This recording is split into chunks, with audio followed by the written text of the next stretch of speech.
Hello guys, this is Guru and welcome to the second Ultimate Jason Guide. I know, right? Wow, a second one. Um, I decided, well, before I even get into that, I'm not sure if I will have, at the time of me like recording this voice snippet, I'm not sure. I'm still deciding on whether to advertise this coming out or just drop it on my channel out of nowhere and then advertise it, I guess. But whichever it is, it really doesn't matter which one I do, but I just want to say I appreciate you guys clicking on this video to watch it, to support the channel, and to hopefully share this around like the last one, so other people can learn the game. This is a dead game. It is dead. It is completely dead, but I mean, the last one is so outdated. I made it almost 2 years ago now, and most of the stuff in there is patched, and the main reason for that is because it was mostly exploits. I called it an ultimate Jason guide, but it really wasn't like an ultimate Jason guide. It was just a bunch of exploits, like literally all the exploits known to man. And so in this one, I've decided to do a bit of a half and half. There's going to be half exploits, all the exploits that still work. I don't think I'm missing any exploits in this video, but if I am, I'll just make a separate video for those. And then on the other side, there is the just general knowledge of gameplay, like strategies and stuff like that. What Jasons to use, I guess, and like how all the Jasons work, because people still don't understand even the most basic things. I'm not trying to throw shade there, but these guys don't even know how the strengths and weaknesses of each Jason work. So I mean, I might even touch on that. I don't know, but anyway, it's just going to be simply touching on things such as like say a team is pushing two objectives at once, which one to choose over the other to defend, you know what I mean, in certain situations, and not all the time will that answer be the same. In certain situations it'll be better to go for one objective other than the other one, and then vice versa some other times. But anyway, before we even get into the video, I want to let you guys know in the description, I can't even speak, in the description there'll be all the links for all the Discords and all the people that I got these texts and stuff from, and all the people that helped with the video. Everybody's links will be in the description. If you want to go check them out, I highly suggest it, because they are like top of the top level. And if you want more of that, then just go check them out, go subscribe, or just go to the Discord and chat with the people there, because there are a lot of very, very good players on this game that you guys probably don't even know about. So yeah. Anyway, with that being said, I will now get into the video. I hope you guys enjoy, and until next time, I'll just let my future self take over. Do keep in mind that with most of these techniques, you have to press the buttons like pretty fast. In some certain ones, there are times where you have to, maybe wait a couple seconds or wait a half a second or whatever. But most of the time, most of these techs will require you to press these buttons in rapid succession, like as fast as you can. If you falter for a second or if you miss a button, then the entire thing will obviously not work. So that's just something that I needed to say in the video, so you guys can keep that in mind for later on. And before people ask in the comments, when I do put up the button combinations on the screen, I'll be marking them as PS4 and Xbox. Yes, these all do work on PS5 and the newest Xbox. They also work in the last gen PS4 and Xbox One. They work on both systems. So if you worry about that, then you don't have to worry about that at all, because they work. We're going to start off by going back to boot camp. I'm going to go through every single Jason's strengths and weaknesses and how they work, especially when it comes to abilities being plus or minus. If you already know this stuff, you can obviously skip it. That legit doesn't matter, but I know that there's a lot of people that still don't understand how these all work, so I'm going to go through them really quickly. Starting with part 2, he can run. He's a little bit faster than some of the other Jasons, mainly just the walkers. He has plus traps, which gives him 7 as opposed to the normal 5. And he has the plus morph ability, which basically cuts his cooldown in half. So he's more of an objective controlling Jason. He can lock down quite a bit. The weaknesses, though, is what really kills him. He has minus shift, which basically you can take the regular shift cooldown and then add half of that time onto it. So a normal shift cooldown would be 30 seconds, but his is more around 45, which is very, very bad. And same thing with water speed. He's super slow in the water. So if you guys do fail to control the objectives and the counselors do get the car or the boat started, you will have a very, very hard time stopping it. And then with defense, he has minus defense, which means his mask health is weaker, which means it's easier for him to be demasked. If counters push the kill, you have to be very, very wary because he can't take that much damage. His mask is actually really, really weak. So if they are going to go for the kill, you have to be very, very defensive. He's more of an objective-based Jason, controlling objectives and shutting them down, and he really, really, really shines with the plus morph and the plus traps. Like, he can just shut many, many things down, but if they do get those things pushed, or if they do go for the kill, then that is where he falters. And do note that he is a Jason without weapon strength, so that means that his slashes will do 20 damage, as opposed to a Jason with weapon strength who does 30 damage per slash. Next is the best Jason in the game. You can say all you want, but he is the best, and it's mostly because he is the most balanced. But he has the best strength in the game with weapon strength, which means his slashes do 30 damage per slash instead of the normal 20. He can also run, and then his third strength, which is grip strength, isn't really that crazy because you could grab somebody, and if they don't have a PK, you can just immediately choke them out or whatever, or just do a kill immediately, so that doesn't really help him as much. So that's kind of a waste in my opinion. But his weaknesses aren't too bad. His stun resistance, he gets stunned, for longer, and it's a higher chance for him to be stunned. And his sense and stalker minus, which we'll go over later, but still, those weaknesses are not too bad, especially compared to his strengths. And he has the normal 5 traps. His shift is normal. His morph is normal, and his mask health is normal. So he's the best Jason in the game next to Savini, and that's just how that is. It's very, very hard to play well against a very good J3 player, especially if they know how to utilize the weapon strength and output a lot of damage. You have to be very aware of that weapon strength. That is very, very dangerous. And he also has normal water speed, so I think that he is pretty much the best at everything. Pretty much. Like, there's nowhere he really falters.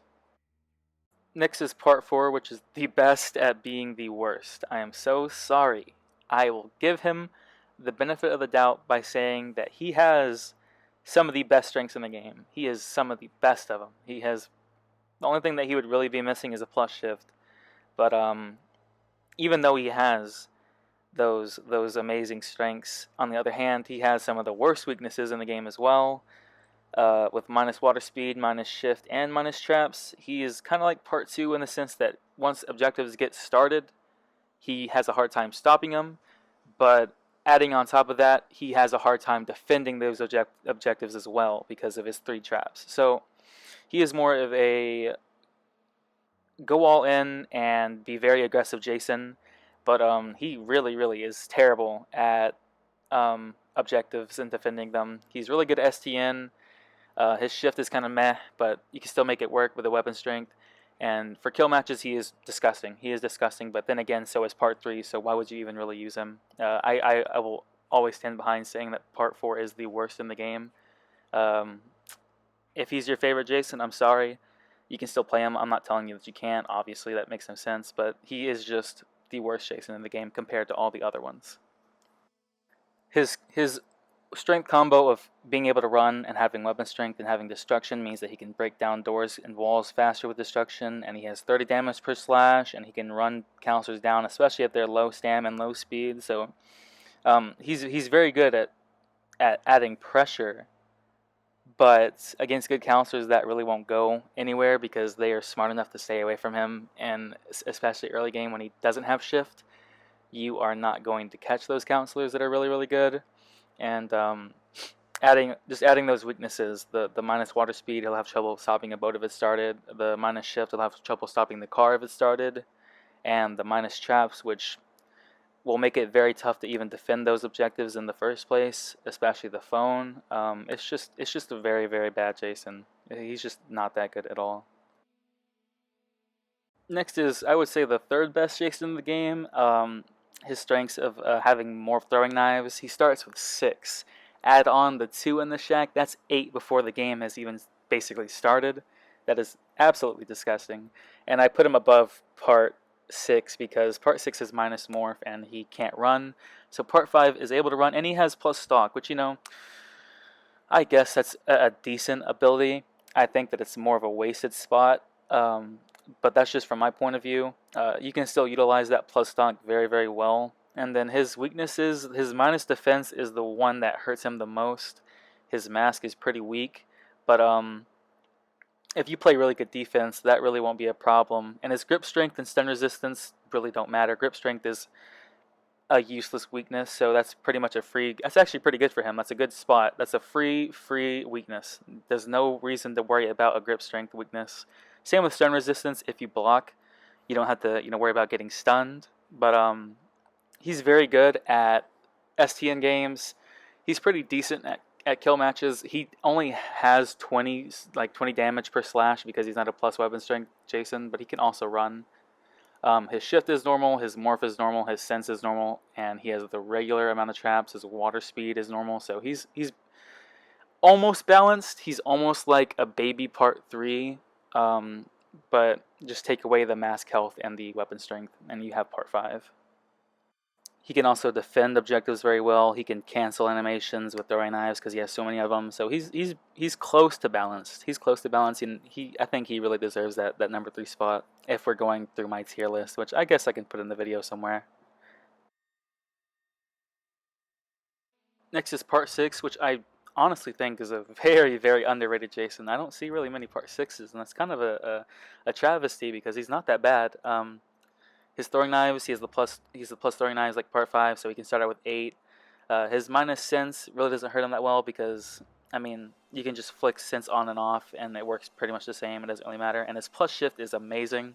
I think it would be like, I would say that plus shift is the second best strength in the game. Number 1 being weapon strength, but very, very good strengths. And his weaknesses though, the minus defense hurts him. The can't run really doesn't matter because he has plus shift, and I mean, you don't really have to always run to be able to catch counselors anyway. But and his minus morph hurts him. So on one hand he has the plus shift, but he also has minus morph. He has the regular amount of traps, which is 5, but his minus morph kind of hurts him when it comes to defending objectives because he has a slower cooldown, and so he can't bounce back and forth around the map as easier.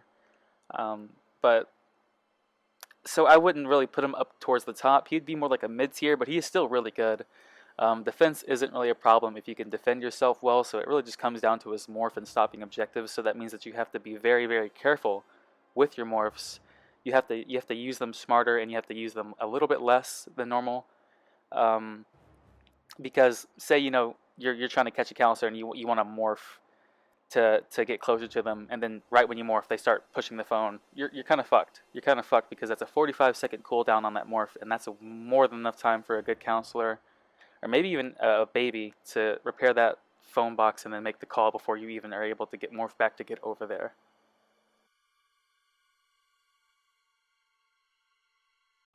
Part 7 is another underrated Jason.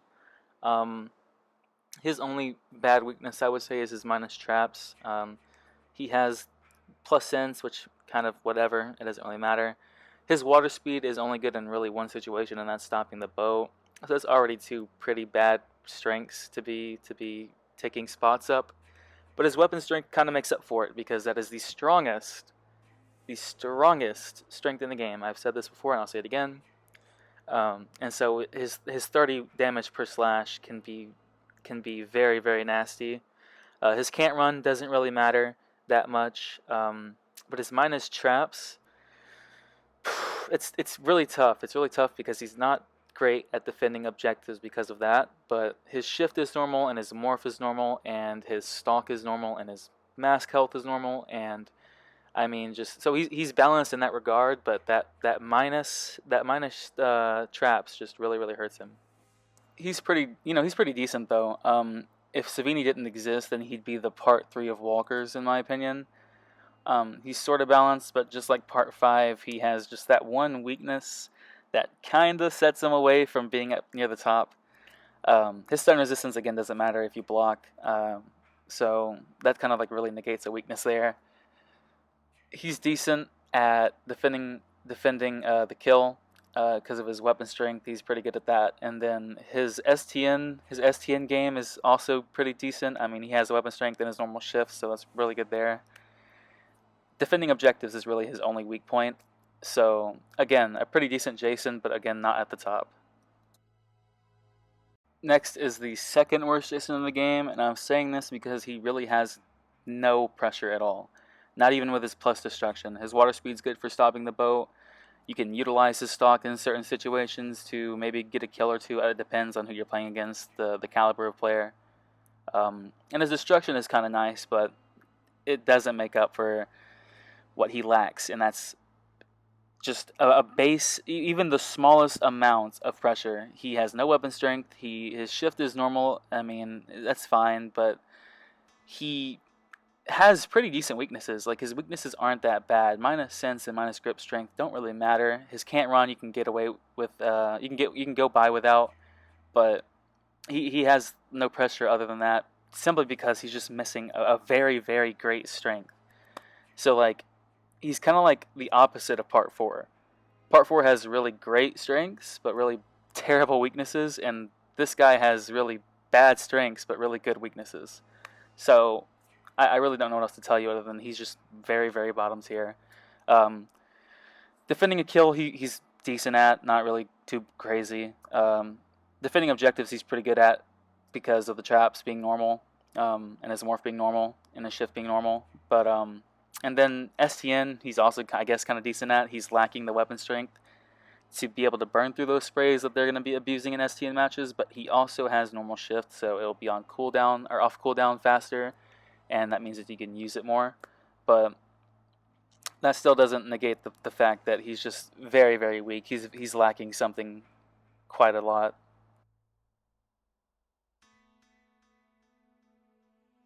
I think Part 9 would be like probably the fourth best Jason in the game in my opinion. His plus shift is disgusting. His stun resistance kind of hurts him because it's not really a needed strength to have. And his stock is pretty good. So he has the plus shift and the plus stock combo, which is interesting. You can use that pretty well actually. Not just for, doing like stock shifting forehead, but throwing counters off. Is he shifting or is he stalking? Because they both come off cooldown like almost damn near the same time. They're also really, really fast, and when he's in rage mode, both of them have their cooldowns cut in half again. So it's just he's very, very good, very, very good in that regard. Then you get to his weaknesses. His can't run is not that big of a deal, and his less hit points is very interesting. I think it's basically just the same thing as minus defense. I don't know why they made the weakness a little bit different, and he's the only Jason to have that weakness. Every other Jason that has low mask health, it all says minus defense. And that's basically the same thing as less hit points, because your mask has a certain threshold of hit points that it can take before it comes off. So it's basically just the same thing. I'm not sure what they were doing here, but just know that that basically just means minus defense. But in some situations or in some games, it seems like he has like obviously less mask health, but just a little bit more mask health than Jasons that have minus defense as a weakness. I don't know. It's kind of like it's hard to tell. It's really hard to tell.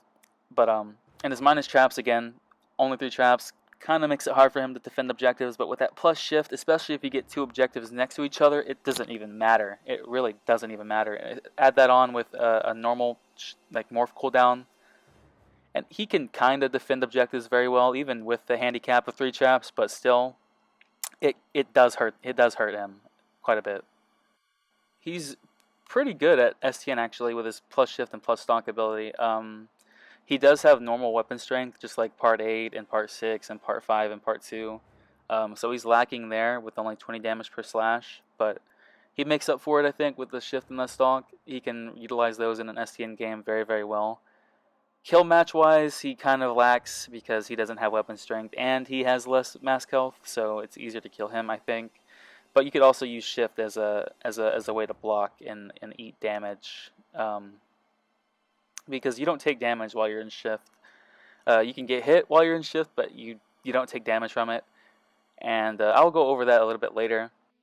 And then defending objectives, he's not the best at. He's kind of decent because of, again, the plus shift and the normal morph. But the 3 traps really does hurt him when it comes to defending objectives. So I'd say he's kind of a little bit above mid-tier, but he's still lacking something. Last but definitely not least is Savini. which is the second best Jason in the game, hands down. He has some of the best strengths in the game and some of the best weaknesses in the game. That's just how overpowered he is. His plus shift and plus weapon strength, he is the two best in the game, and it is just completely nasty. And because of that, you could kind of say that he's maybe even better than Part 3, but I just think that since Part 3 is more balanced, I think Part 3 just has that slight edge over him. And then he also has plus destruction, which can add a lot of pressure in certain situations, but his shift and weapon strength is where he really shines. And his weaknesses aren't, too bad. There's only one that I would say that's pretty, I guess a little hurtful, and that's water speed. If you have a map with a boat and they somehow get it started, you might have a tough time stopping it. Can't run, doesn't really matter, and his grip strength doesn't really matter. So he's a very well-rounded Jason. He has normal weapons, not weapon strength. He has normal mask health, normal morph, normal stock, normal sense. He's almost just as balanced as Part 3. This the water speed that really sets him apart, I think. But he's really good at STN because he has plus shift and plus weapon strength. He's also very good at kill matches because he has those things and the regular mask health. And he can defend objectives well because of his regular traps and because of his regular morph and because of the shift. And he's just good at everything. He is amazing at everything except stopping a boat. But that's besides the point. He is the second best Jason in the game in my opinion. And I mean, I guess you can say that's quote unquote pay to win, but that doesn't really matter. It's 4 years into the game. Who cares?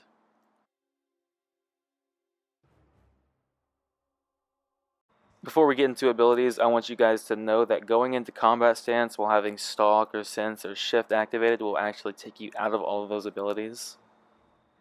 I'm not sure why it's like this now. It never used to always be this way, but just keep in mind that if you enter combat stance while these are active, it'll take you out of them. Next, we'll be going over the abilities for Jason and their cooldowns more extensively, starting with shift. This is a plus shift Jason. Plus shift allows you to travel further, and the cooldown is a lot faster, especially in rage. Across all Jasons and all abilities, in rage, all cooldowns are cut in half anyway. So a plus shift is about a 15-second cooldown out of rage, or maybe a 20-second cooldown out of rage, and then in rage is 10 seconds, 11 seconds every shift in rage, and it's just completely unfair. Especially if the Jason is really good at shifting. It is almost a nightmare. And in the next clip, I'll be showing you the same thing. In Rage, the Rage mode doesn't, heighten the abilities. It doesn't make you shift further. It doesn't make you stalk better. It doesn't make you, it just affects the cooldown. But as you can see, the cooldown is a lot shorter as opposed to the other clip that we just showed previously. Next is minus shift. Out of Rage, I think it's a 40 to 45 second cooldown. You also travel a lot less further than a regular or a plus shift, and so this is why it's very crucial to either have this as a strength or just have a normal shift, because a minus shift really hurts so much. It does, and it just makes a complete difference in the way you play the game, because it's just such an important ability for Jason. But I'm legit still rambling on about the ability, and it just now hit halfway off the cooldown, and we're still going. So it really is just really tough. And even in Rage, when it's cut in half, it still is like not that great. When you hit Rage with a minus shift, it kind of feels like it's just a normal shift. So in Rage, I would say it's more of like a 20-second cooldown. It still takes quite a bit of time, but it still is a faster cooldown, which helps a lot. It just doesn't change the speed and the distance that you can shift, so it still hurts in that regard. So it's very bad to have this as a minus, a weakness. So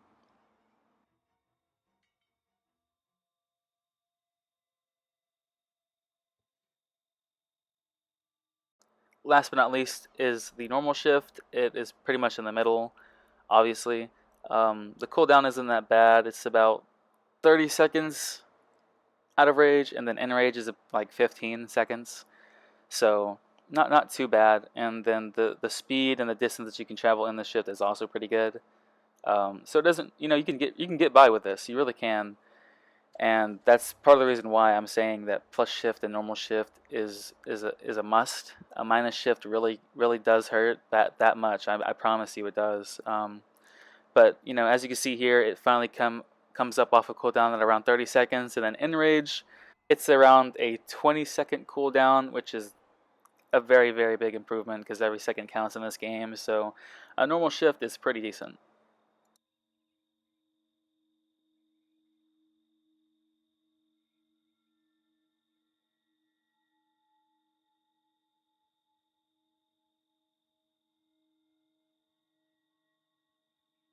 Before I go into stock cooldowns, I want to go more in depth on how the actual ability works itself. When you activate stock, it cuts all of your, proximity music.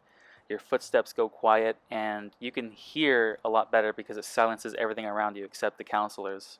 But it drains faster if you do certain actions like a grab. It'll make it drain faster, or a slash like you saw. Setting a trap or throwing a knife will not drain it faster. Standing still will make it drain very slowly.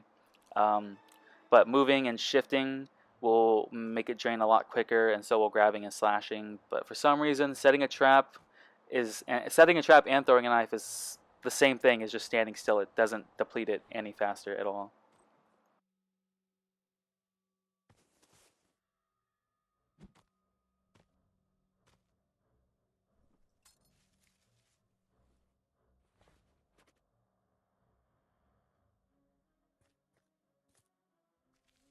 Starting with plus stock, the cooldown out of rage will be a 20-second cooldown for all plus stock Jasons, and that's very fast. And in rage it'll be even less. So this is actually one of the best, if not the best, cooldown difference between abilities next to shift. If you understand what I'm saying there, kinda. And then while you were in rage, it's more of like a 14 to 15 second cooldown. So it kind of only takes off 5 seconds. But then again, if you had like a 10-second shift and a 10-second stock with part 9, it'd just be unbelievably disgusting. Now for a minus stock Jason like part 3, out of rage, the cooldown for stock would be at just about 40 seconds. Quite long. But then again, at least for me, I don't use stock that much like that. But for people that do use it more often, this may be a bit of a toughie for you. But I still don't think that it makes that much of a difference. So other than that, in rage, it lasts about 25 seconds. So a 15-second difference. And that's kind of a big improvement, actually. So once you're in rage, part 3 becomes basically a regular stock Jason. Right here, I'm just showing that in rage it's a 25-second cooldown, just about. If you want, you want to count along with the seconds of the video to see for yourself, you can. You can do that with all these, really. But just know that once you're in rage and you're a minus stock, it's going to be a 25-second cooldown, just about. So.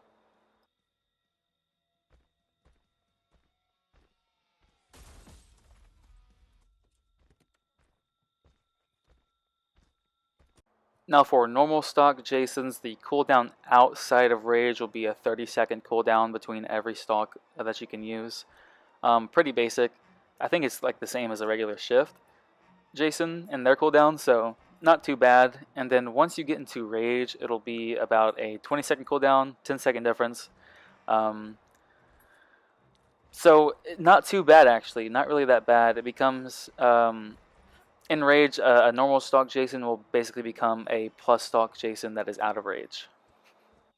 Here I'm just showing the cooldown outside of rage. Right here it'll be a 20-second cooldown. If you want to count along, you can.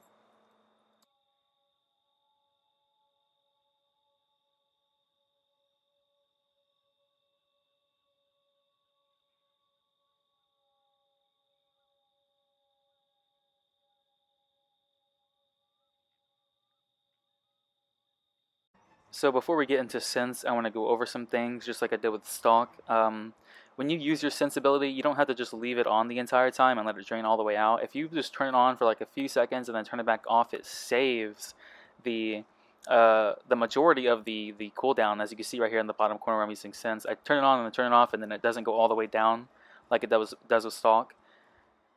So just keep that in mind. You don't have to just use all of it. You can keep flicking it on and off, and you get more use that way. Sense has the shortest overall cooldown of all abilities, so a plus Sense Jason will have a 10-second cooldown out of rage. Very, very, very fast. And then once a plus Sense Jason actually gets enraged, that cooldown goes down 3 seconds to about a 7-second cooldown, assuming that you've depleted it all the way.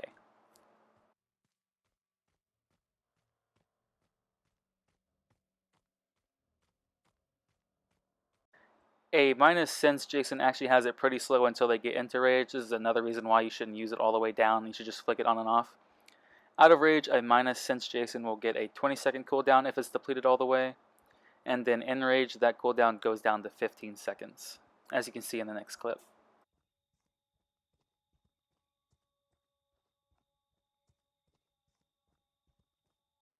This is the Sense cooldown for a minus Sense Jason in rage. It'll be 15 seconds like I said previously.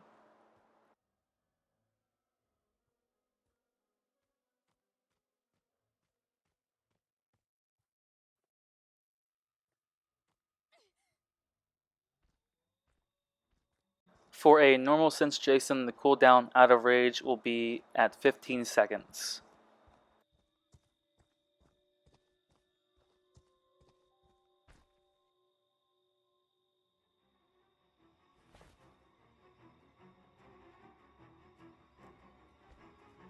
And once you hit rage, that 15-second cooldown becomes a 10-second cooldown.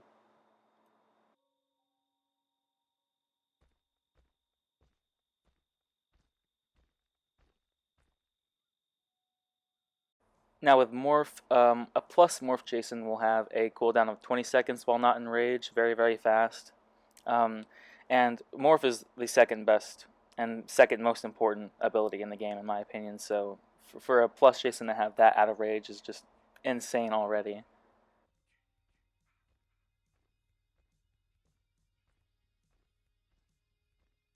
Here I am showing that the Morph cooldown in rage for a plus Morph Jason will be a 15-second cooldown.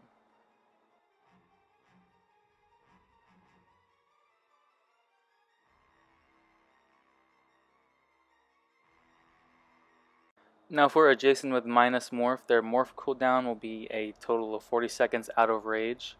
If you really would like to count to make sure for yourself, you can.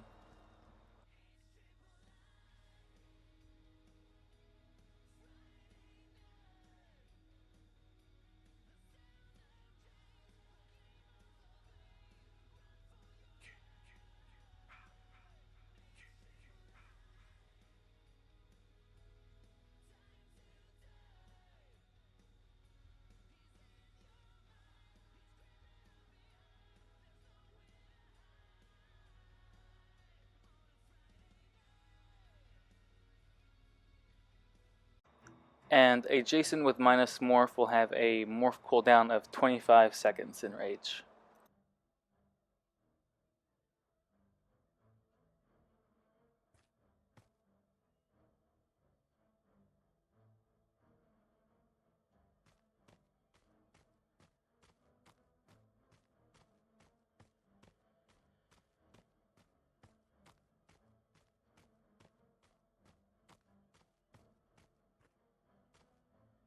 A normal Morph Jason will have a cooldown of 30 seconds for their Morph out of rage.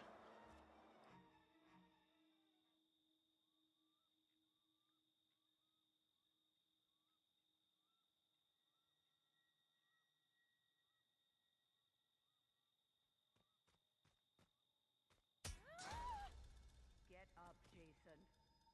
Find them. Kill them.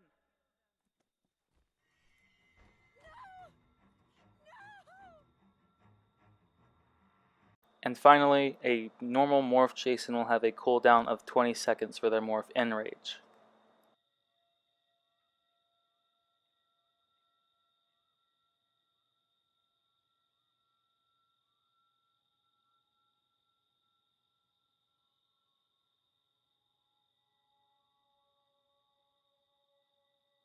Next, I want to go over weapons, and some of these weapons are the same, like they have the same animations and all of this. So first we're going to start out with the axe. The axe has the same animation and speed as the pickaxe and the battle axe. And I'm just showing you how that swings here, inside, outside of combat stance. Breaking a window, it's kind of tough. Same with breaking doors. They're kind of tough with this weapon because it gets stuck a lot. Like this weapon is not as good as the other ones. So I'm doing these first because these are the worst weapons in my opinion. Um, they're kind of just finicky in my opinion. Like they're really bad at breaking doors because they could just get stuck and it's so unreliable. Um, but the best way to break a door with these kind of weapons is like doing it how I hit doors from like the side. Like put your right shoulder to the doorway and swing into it sideways. The swing speed is kind of decent, so it is pretty good for fighting counselors.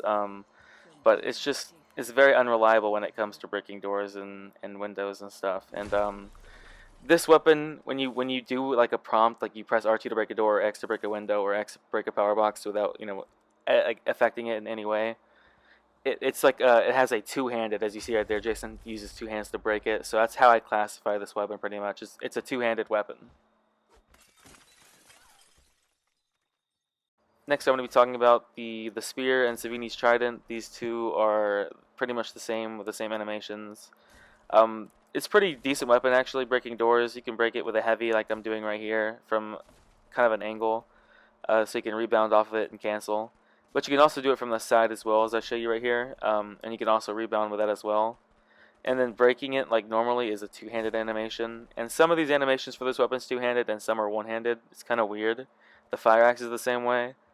I don't know why. But yeah, I'm swinging. This is a light swing in and out of combat stance, and then I'll do heavies as well here.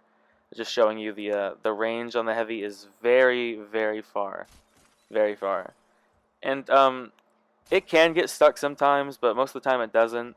You have to break windows. To break windows with this weapon, you have to kind of like do sideways, as I showed you here. And then the power box cut power animation is a one-handed. I don't understand it. It's kind of weird. Breaking doors again. You just want to hit the side of the door frame and then rebound off of it. And then fighting counselors. Yes, I'm showing you the range here. I could have gone further back, but I'm just showing you that it does have a very extensive range, and it's a pretty good weapon. It is a pretty good weapon. Last, I'm going to go over the final group, and that's the machete, the pick splitter, the fire axe, and the shears. The machete is pretty much the best weapon in the game. It doesn't really ever get stuck, and it's great for combat, and it's a super fast swing speed. So is the pick splitter, but it can sometimes get stuck, I find.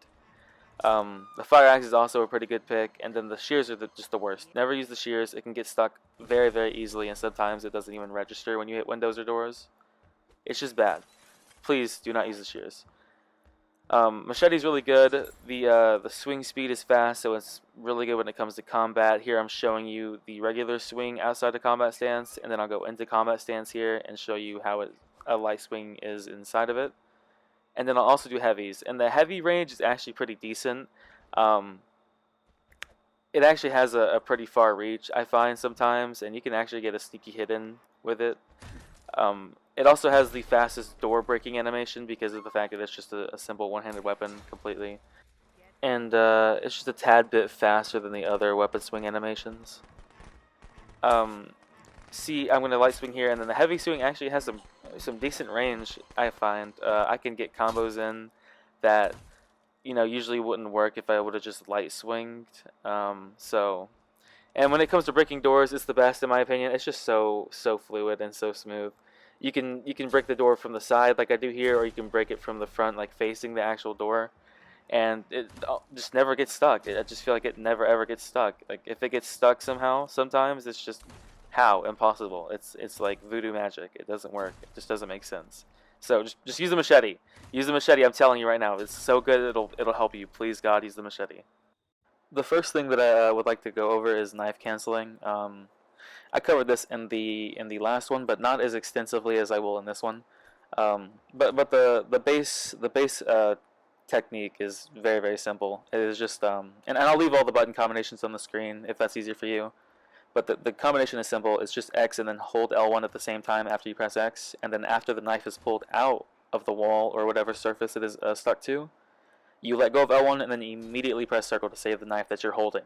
So not only do you take the knife that is in the environment, but you also keep the knife that you're holding at the same time, and that cancels the animation because that's just how the game works.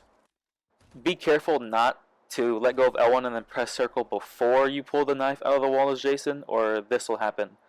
You will cancel the animation out, and the knife will be stuck there, and you can't pick it back up. It is just gone for the entire game. Do not do this. Be aware. And since this tech is started by an X prompt, you can also knife cancel other things like power boxes, as you've seen there. You can knife cancel doorways that are closed. If they're locked, obviously you can't, but unless you're in rage. And you can also knife cancel windows. They're all different though, like the timings for all of them. Some you can do them instantly and some you have to wait. For example, a window. You have to wait until the weapon actually breaks to knife cancel. And this isn't very helpful. It saves like 0.001 seconds of the animation, but it's still, I guess flashy to do. So if you cancel it before, like right here you see, it won't break the window. I'm starting the animation, but I'm not finishing it. So it doesn't actually break the window. So you have to keep that in mind as well. So as I'm going to show you here, you can also knife cancel hiding spots. Closets work, beds work, and tents work. And if someone's hiding in those places, you can also completely skip the kill animation as well if you knife cancel it. And it's very flashy. It's very flashy, and it saves a lot of time. It does. It really, really does. And so it's just very, very useful, unlike the window one. And like doors and power boxes, you can do these instantly. You don't have to wait a certain amount of time like you do with knives and windows. So that's a very huge plus for this tech as well. You can also use throwing knives to look through closets to see if anyone is hiding in them or not. It saves a lot of time. I just decided to throw this little technique in, but yeah. Here's one that I'm very excited to cover this time. I infamously got this tech banned in leagues, all leagues across the board, just because of how overpowered it is. I'm not gonna lie to you. You can pull a counselor into a car with knife cancel, and if you don't let go of L1 and press circle, you just hold the L1 the entire time, and then move your camera into the car. Your Jason will pull backwards into the car, and they can't save unless they have the only way that they can be saved from this is if they have a PK, and even then they can still get hit by the kill box on top of the car and die from it. But if they don't have a PK, it's a free kill because the counselors are going to connect with the car before they connect with you. I'm just showing a little bit more of this knife cancel card tech. You can also, this legit has no other use. Well, actually, it does. Actually, I take that back. But you can obviously move your camera while holding them in, like pulling them into the car, of course, because that's how the tech works. If you do that, you can spin around. It looks a little flashy, but off host, it has a bit more use.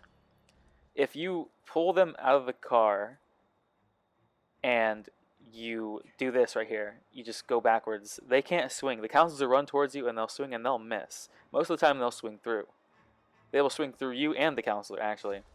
And I mean, if you were trying to, I guess you can use that in like certain situations. It really isn't helpful in most, but you can avoid a hit by moving backwards, almost like moonwalking.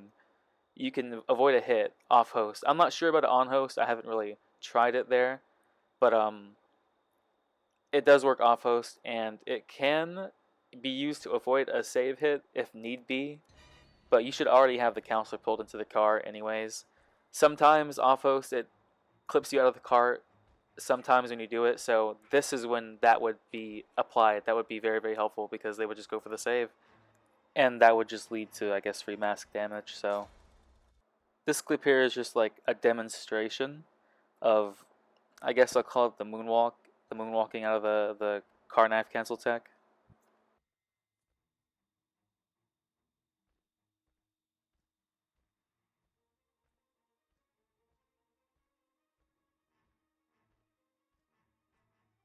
And if you really want to be scummy, you can even go and attempt for a death box kill on a counselor by letting them break out over the car to see if they die from it. I didn't get it in this clip sadly, but it's still possible to do if you just sit there.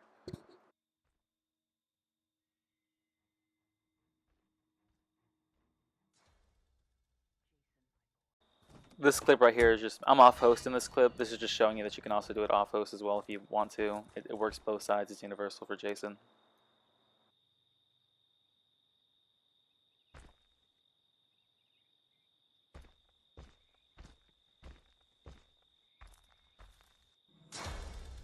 Get up. Right here I'm just showing if a counselor tries to save when you pull someone into a car, it will not connect. They cannot save them. They can swing into that car they want to, but it is not going to work. They can keep trying over and over again, but that car will be the first thing they make contact with, and you'll have more than enough time to be able to get that kill off if you do use this technique, and they do not have a pocket knife.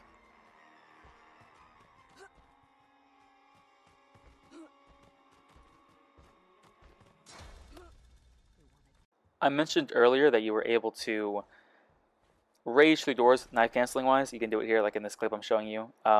Very, very simple. It's basically the same as I mentioned previously. X, L1, let go of L1, circle, and you can do it immediately, like with the power boxes and such. Say you're in rage and you're in a kill situation and they are trying to exploit your rage buff by hitting you while you come through a door. You can, like with the car tech, you didn't let go of L1 and circle. If you do the same, you face your camera away from the doorway and you do the same with the door, you can rage through the door but backwards and still complete the entire animation. And they won't be able to swing. You know, they'll wait for the door to break and you come through, swing, easy damage. But if you do that, you can exploit them, maybe even get a grab like I did there, and it's huge. On to shifting. We covered this last time, but again, I want to go over it. Speed shifting and shift strafing are very, very vital to a Jason's shift, and shift is one of the most important components to a Jason's kit anyway. This right here is a shift that isn't changed at all. It's a normal shift. I didn't strafe and I didn't speed shift. And it takes me to that sign right there on the road. And then I'm going to do the same thing again in the next clip. And this time I'm going to use the speed shift to see how much more distance I can gain from starting at the same spot, that tree stump and this little yellow line in the road.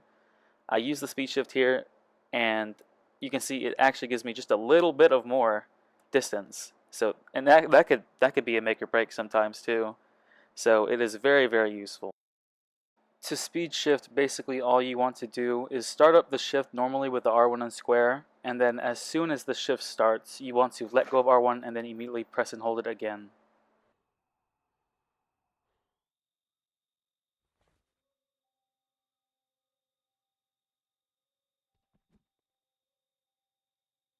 Now we're going to get into shift strafing.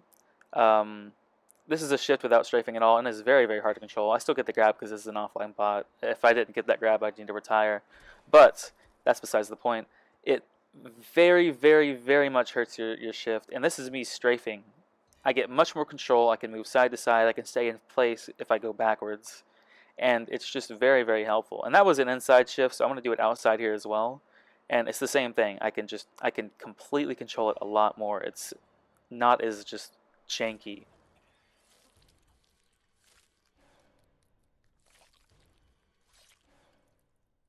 Do keep in mind that while you're holding R1 while strafe shifting or speed shifting, you cannot come out of shift and grab or slash as long as you're pressing R1. That's how the game works, because it'll put you in the quote-unquote abilities section where you can choose morph, shift, whatever.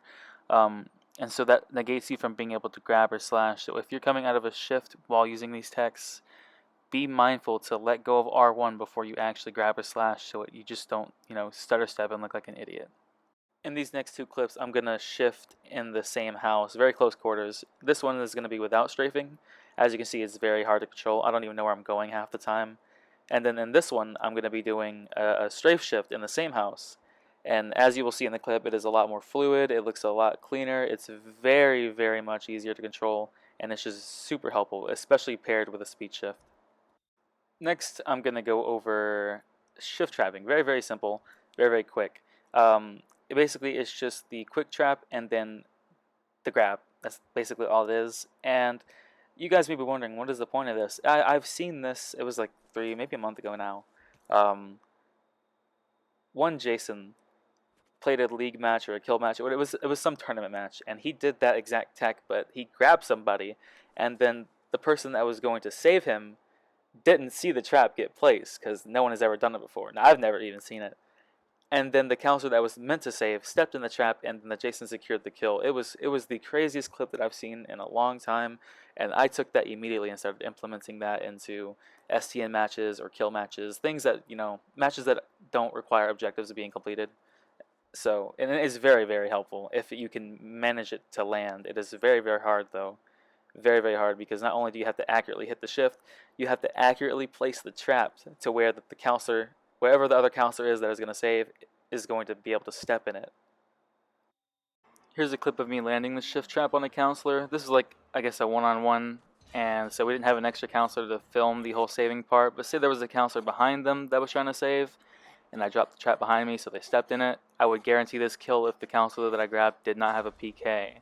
The person that was in the trap obviously couldn't save until they broke out of the trap, and at that time it'd be too late. Now here are two demonstrations of the shift trap on two actual people. So I shift in front of the person, drop the trap, and grab them, and the person behind them tries to run the save, but they don't see the trap. You can get them. That gives you more than enough time to get the kill. As long as they don't have a PK, this should guarantee a kill, as long as you can land it perfectly, but it is very, very strong if used right. Next, I'm going to cover third-person shifting. It's kind of like a knife cancel shift. You hold the knife out, and then you press circle, and after you press circle, you shift immediately. And it is mostly flashy, but it does let you see around you and shift a lot easier. It does give you more vision, and that is a very, very big thing, actually. Like pairing this shift with the speed shift and the strafing, it is just a very, very nasty combo, and you can utilizing all of these techniques into one shift will greatly, greatly improve your shift game, I promise you. Not mine though, because I'm absolute dog shit. Next, I'm going to cover bomber shifting. It doesn't really serve any other purpose other than being very, very flashy, and you do it to show off, because not only can you see yourself in the shift, the other counselors can see you as well, and so they might be able to dodge your shifts a lot easier depending on who's playing or who you're playing against. But I mean, against pub babies, you might be able to scare some of them, get reactions, or just those sort of things. But other than that, it doesn't serve any real purpose other than just to be very, very flashy, but still a very good technique.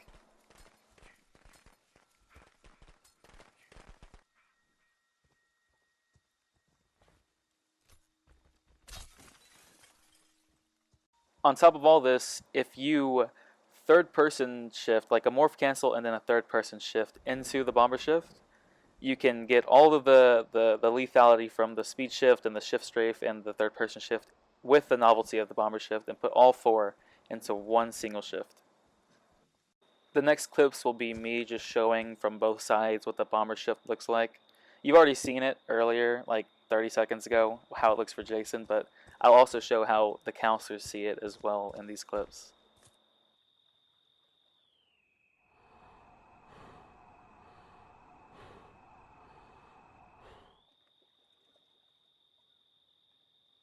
This is what the bomber shift looks like for counselors.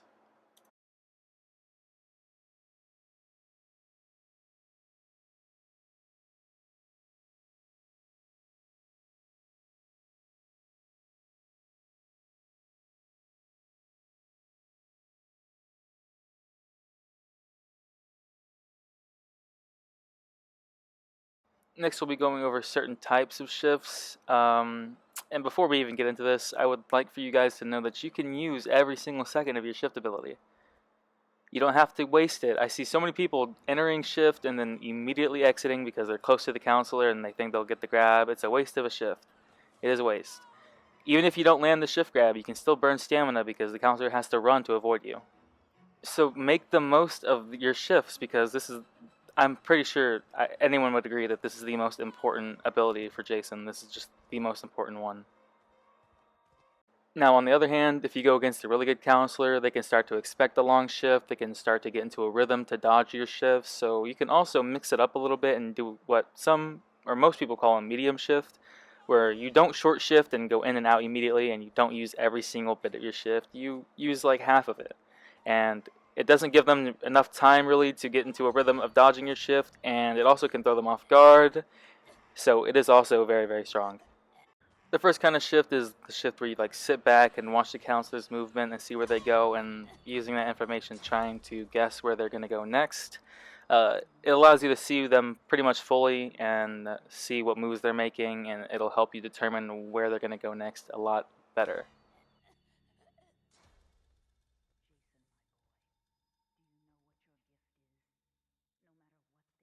Next is my favorite kind of shift, but it also is probably the hardest one, and it's the one where you just stay on top of the council the entire shift.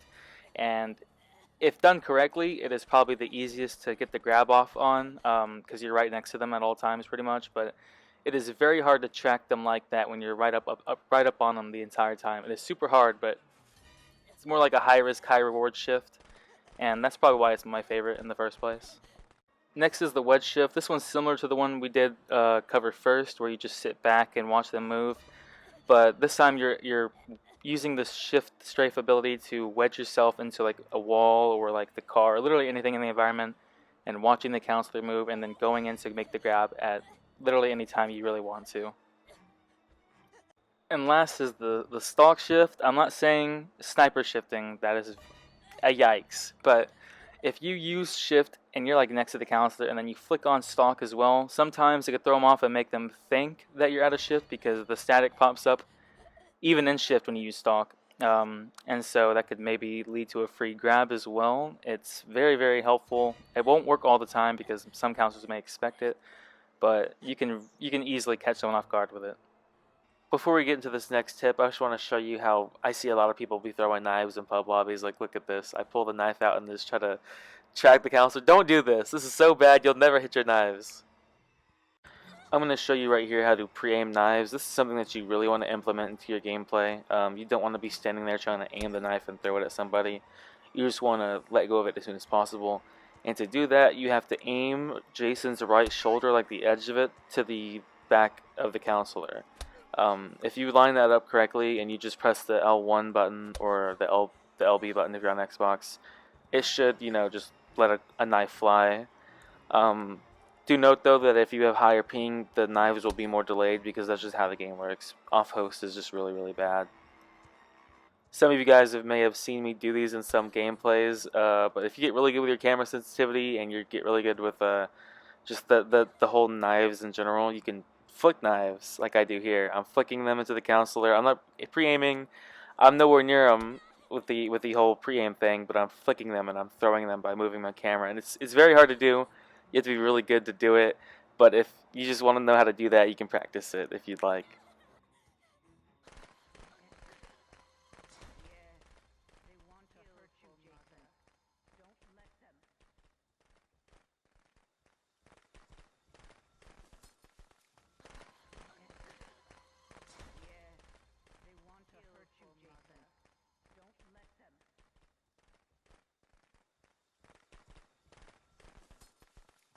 Something that a lot of people don't know about is that you can block while breaking a car. Right here you see I break the car normally and I get stunned. People can get free mass damage or a free stun on you. And it sucks, yeah. But in the next clip I'll show you that you can block immediately after pressing X to smash the car by just pressing X and then going into combat stance and blocking. You can do it pretty much immediately. And if the counselor really isn't expecting it, you can get a grab like you see right there. Here's something that people really don't know about. Smart counselors will sometimes use their pocket knives, especially if they have high luck with the counselor they're playing, to stun you with their pocket knife and then get back in the car immediately and start the car back up before you're actually out of the stun. And if you don't have a plus shift, Jason like Savini or 9 or part 6, your shift won't be off cooldown that quick, so they'll just completely leave you in the dust. And so you really want to watch out for this, but there is a way to counter it a lot easier. Say you are doing the same exact thing as last time, but this time you drop a trap at the car door. If they try to do the same thing that they pulled in the last clip, they will have to eat the trap before they can even get in the car. And so that buys you enough time to get out of that pocket knife stun before they can get back in. And as you'll see right here, by the time I'm actually out of the stun, they are just now getting into the car.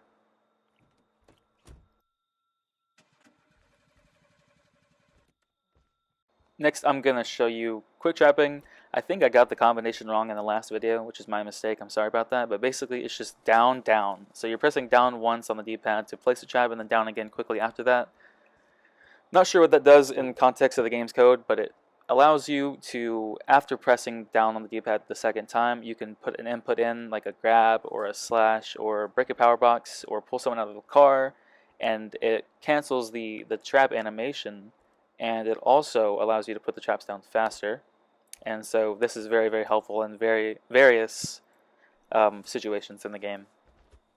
And out of those, most notably, it would be the whole counselor car teching, like whatever you want to call it nowadays, where they just walk the cars out, or if they just stay in the car and all that, and if someone gets pulled out, they save. If you put a trap down at the driver's seat and then you pull them out, sure, they can save, maybe get the mass damage, but you can stop that car tech from happening just for a little while. You can make them reset, because if they step in the trap, they can't get in the car, obviously, and that gives you enough time to get unstunned and contest it the next time. So it's very, very huge, actually.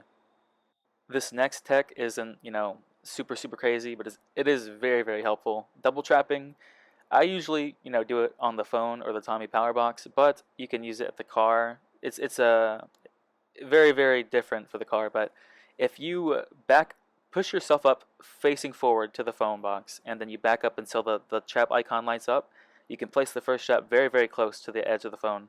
And then from there, like you see right there, I turn around and then I back up, put my back to the phone box, and then set the second trap.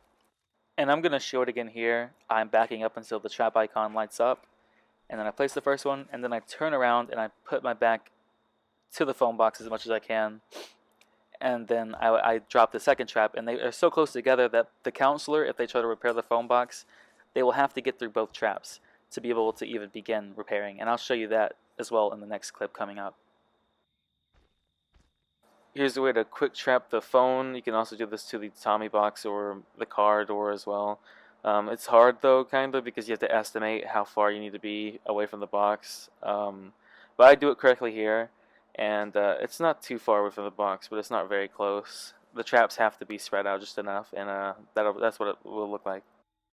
Here's another way to quick trap using the method we used to break doors with a knife and then canceling. You can do the down, down. This could be on the phone box, of course. I've already had traps on the phone box in this clip, so I couldn't put it on there. That's just I'm just practicing on a wall. But pretend it's the phone. You do down, down, and then you swing, and then you turn around and pull the knife out, then press circle to cancel, and then set another trap, just like that. So this right here is just demonstrating that the counselor has to eat both traps to be able to repair the phone. It pushes them into either the first one or the second one at the beginning, and then after that, they try to hold the X prompt to repair the phone again, and they get pushed into the second one.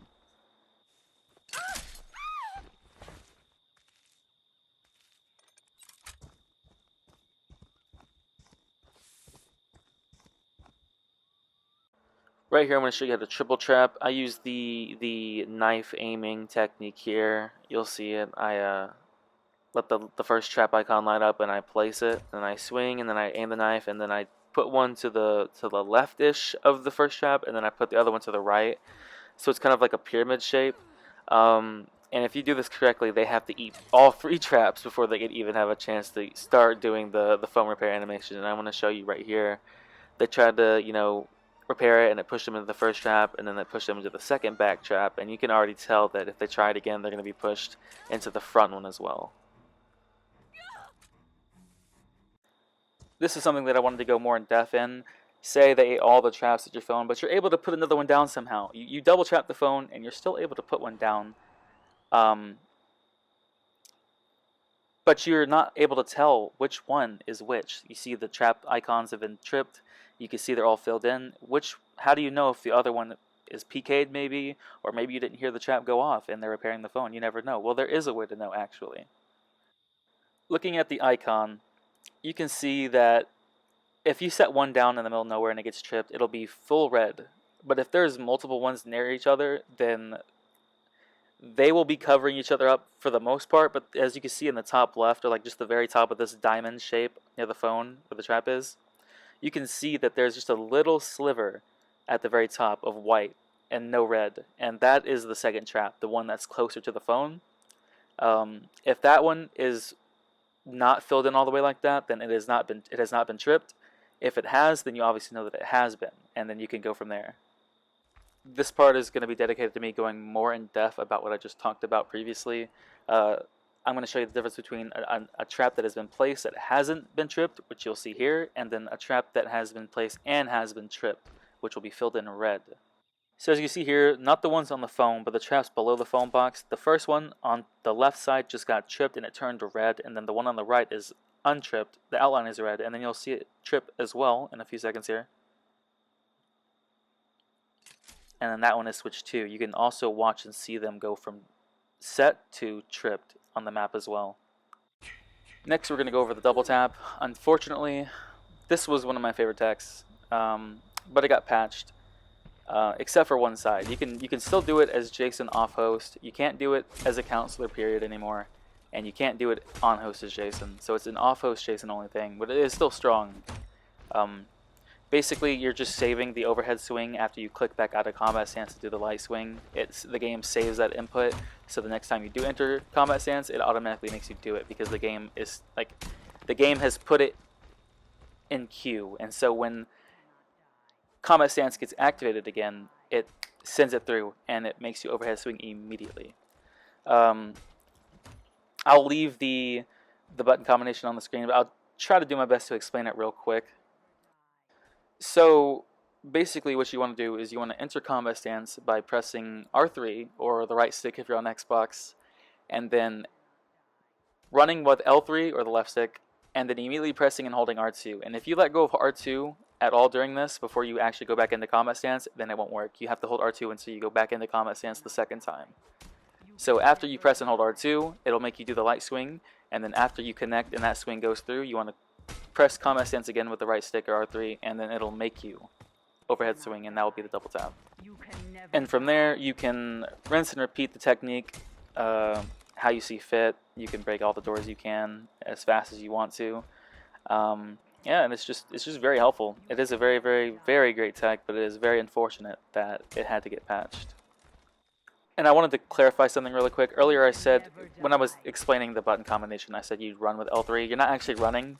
You are exiting combat stance with L3. You can exit combat stance with R3, but you can also do it with pressing the left stick down, which is the same button as running, but you're not actually running or fast walking or whatever you want to call it. You are just exiting combat stance and then continuing the combo with the R2 and holding. I'm going to share with you better ways to break down doors. Specifically this cabin right here on Pack Large or Pack Small. Sometimes you can lock on the counselors through the doorway and it makes it a pain to try to break the door. But if you just face away from the door and then you slash into the door and then press the knife button and then press circle to cancel it to immediately exit the whole swing animation, it makes it a lot faster. It makes it a whole lot faster, I promise you. I'm doing it here again. I press the R2 to swing at the door, and then I pull out a knife with L1, but I don't throw it, and then I press circle immediately after pressing L1 to cancel the knife animation throw thing. It bypasses it all. You don't have to break the door down like a dummy. You don't have to struggle and look like an idiot in the middle of a match. You can just do that, and if a counselor tries to come up to you to hit you or whatever they want to try to do, you can immediately cancel it with an L1 circle after you make contact with the door, and then go into a block, or just grab them if you think you can. Whichever you want to do, however you want to take that situation. And it's just one of those like little things, those little tiny things that can go a very, very long way. I promise you that. It is that helpful. All of the stuff in this guide really is the same, to be honest with you. That's why I'm making the video in the first place.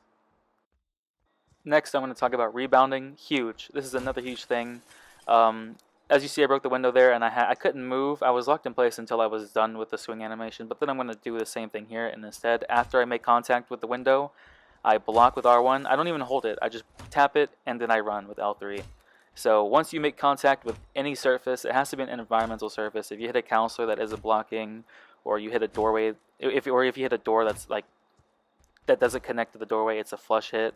It will not happen. You cannot rebound. But if you hit something environmental like a wall or a table or a tree, anything really, or a window frame or a door frame, you can rebound off of it, and then you can move freely after that, and it saves a lot of time in the sense that you're not stuck all the time in an animation. Like that's just one of the things that really does irk me. Like just getting stuck in long unnecessary animations, and that's why I really do like most of the animation cancels. That's why double tap was one of my favorite techniques before it got patched. It's just the little things can go a long way, And right here, I'm going to show you me not R1 teching the wall or rebounding off the wall. It's R1 tech and it's a rebound. It's basically the same thing. And then I show you me doing it right here. And you can see the difference. Before I was stuck and I had to wait for my animation to complete. But if I do the R1 tech / the rebound, then you can just take that swing, get that hit, and then keep moving. Very, very fluid. Next, I'm going to go over the Tommy Jarvis. Against advanced counselors or counselors that have been playing for a very long time, this may not work as well. It may not have the same amount of accuracy as players that don't expect it, because this has been around for a long time and it's been abused by a lot of people. And it's very strong, and so people will watch out for it 100% all the time. But if you manage to land it, all you have to do is set up is to throw 2 knives at someone. Basically, you don't even have to make it 2 knives thrown at somebody. All you have to really do is leave them 1 hit from limp before you shift. And then once you shift on them there, you want to slash them. Hopefully you land that slash. And if you land that slash, they'll be limped, and you can start the cat and mouse limp slash minigame that everyone loves so much. But it still does burn through sprays. And you can even capitalize and maybe get a kill off of it. It's very huge. But then again, a lot of players will be looking out for that. So it may not always be the way to go. And the reason why this is actually called the Tommy Jarvis in the first place is because this was created to just have a way to get rid of Tommy and kill him really fast without having to worry about eating his PK and getting that from him in the first place before you can actually have a chance to kill him. Performing this combo and doing it correct can delete a Tommy Jarvis from existence in seconds. This technique is another one that it wasn't recently, but it wasn't too long ago that sparked some controversy. Car resetting, basically, like I said before earlier in the video when I was talking about the trap the driver's door and then pull the driver out, so that, you know, if they do make the save, they can't get right back in the car and repeat it all over again. This has the same effect, but you do it completely differently. You just swing. You can't heavy swing like I'm showing you here. It won't work. You have to light swing sideways, kinda at an angle into the driver's seat door, and it hits the counselor. It doesn't damage them at all, but it still plays through as if they are damaged, and it stops the car from being started, so they have to restart the entire thing all over again. And you kind of can keep them hostage, I guess, but I would say that this would just be something you'd use to buy yourself a little bit of time to make your next move, and just keep someone there in the car stuck, and the people that are outside of the car can't really do anything, because if you do it smart, you would just slash into the driver and immediately block, because not only are you resetting the driver starting the car, but you're rebounding off of the car, which is an environmental object, so you're able to do both. Note that for a long-range weapon like a spear or a Savini's trident, you can't swing from the side to car reset. In fact, you have to heavy swing, because it's the only way to actually touch the counselor with the weapon. Here's something small but sweet. I see people doing this all the time, messing up the timing on how to grab someone out of a car. In the first clip I showed you that I grabbed them right when they get out of the car. Don't do that. You have to wait until they get out of the car fully and close the car door, and then grab them, as you see right here, and that will land the grab. People grab through and you're wondering, why didn't it grab? I'm grabbing them right here, but they're just not out of the animation and you can't touch them yet. Upsetting that I have to do this, but next I'm going to go over spam grabbing. You ever be in rage mode and you grab a counselor and then the other counselor saves and you're like, damn, they just got out of the way, how can I catch them? It's still so hard. You can pretty much just keep spamming the grab button to keep grabbing a person even in rage. Even if someone saves, you can just grab them again by spamming it. Just keep spamming the button. You can also switch targets and even grab the person that saves, so that you can have both weapons on the ground, because if the counselor that you grab over and over again, you know, keeps getting saved, it could take your mask off. But if you just switch counselors right there, they have to pick up a weapon, and that's enough time to get the kill off, so you can just keep spam grabbing them. Next we're going to go over knife grabbing. This is very, very good to use if a counselor is just out of your reach, just right there, like you think that you're so close, but it just seems a little bit too far. If they are not doing well with keeping their distance from you, you can chuck a knife at them, which will stop them momentarily, and you can immediately grab after. And, you know, they won't really expect this most of the time. It's out of nowhere, and it'll, you know, make them hesitate for a second, and you can catch enough distance in that short amount of time to get the grab. So yeah, it's just very useful when, you know, you can secure a kill, or you can get free rage off of it if they save. Next, I want to go over throwing knives through doors at counselors. Yes, you can clip through a doorway with the knife and then hit them on the other side. I know it sounds crazy, but you can do it. And I mean, it kind of is a waste of a knife unless you are, say you're in a scenario where you have them one hit from limp and they're going to run you into the house, whichever house it may be. It works on any door. And they close the door in your face and then they get the spray off, or maybe. Well, you can knife them through the door, limp them, and break the door immediately. And, they're either dead if they're alone, or you start the cat and mouse limp minigame all over again. But still, it is very, very, very situational. Like, very situational. But if it is used in the correct situation, it can be deadly. You gotta be real quiet for this one, but this is the Tommy call notification sound. If someone messes up on the battery or the gas or the phone or repairing a power box, you can hear a sound, it's distinct, but not a lot of people know that you can also hear when Tommy is also getting called. It's very, very distinct. It is a very short sound and it is very, very quiet. But if you have your game volume up high, or if you just have the music down all the way and you just listen very, very closely, you can hear this shuffle sound occur, and anyone can hear it around the map. You could be across the map and you can hear it, and not only Jason can hear it, but the counselors can hear it too. Everybody in the game can hear it. Not sure why, but you just can. And so using this, you can know if you get the wrong power box, you can know Tommy's called, or if you don't hear it the entire game, then you know Tommy hasn't been called, period. So it's very, very helpful, and if you listen for it, most games you can just completely counter Tommy if you can get that power cut off. And if you hear the sound go off and you can't stop it, then you know what to expect and you know how to play differently, because Tommy will be coming back.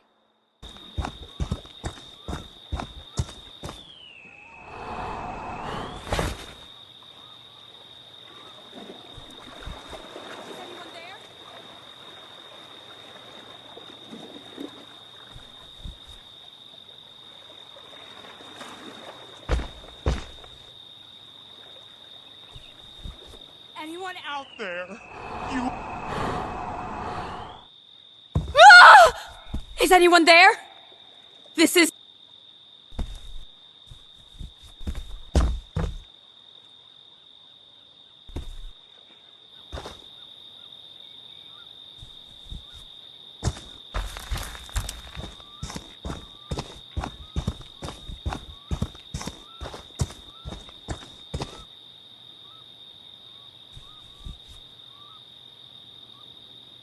This is another off-host Jason only kind of thing, but grab sliding. Grab sliding is very simple, actually. All you have to do is grab and hold out a knife at the same time and press circle to cancel the knife all at once. It's all at once. It's really, well, it's kind of all at once, but for me, I guess it is tied to ping.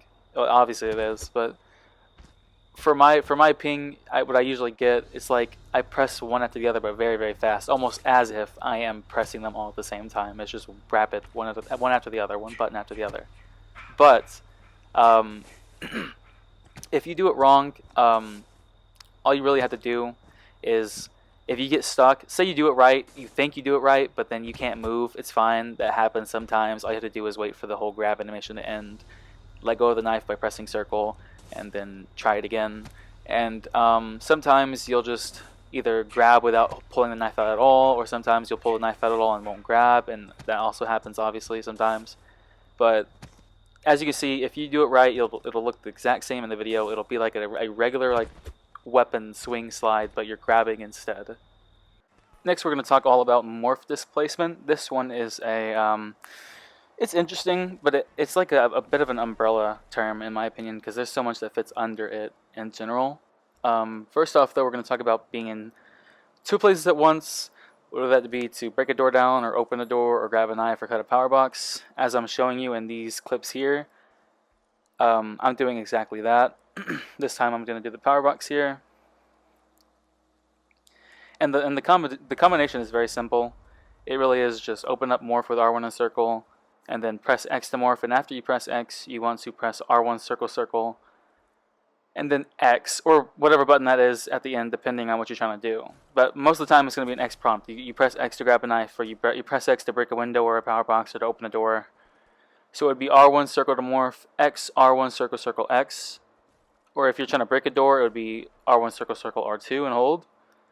But you can definitely experiment with this, and it has a bunch of uses really. I think the one that came to my mind first is if you're trying to grab a knife near a counselor and they want the free mask damage, you can morph away while grabbing the knife at the same time, so you avoid that exchange, which can very much prove to be useful later on in the match.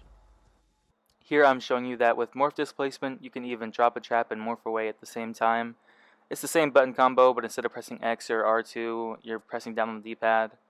And the trap gets dropped where you were before you morph, not where you are morphing to, so you don't have to worry about that at all. It's just a cool little trick.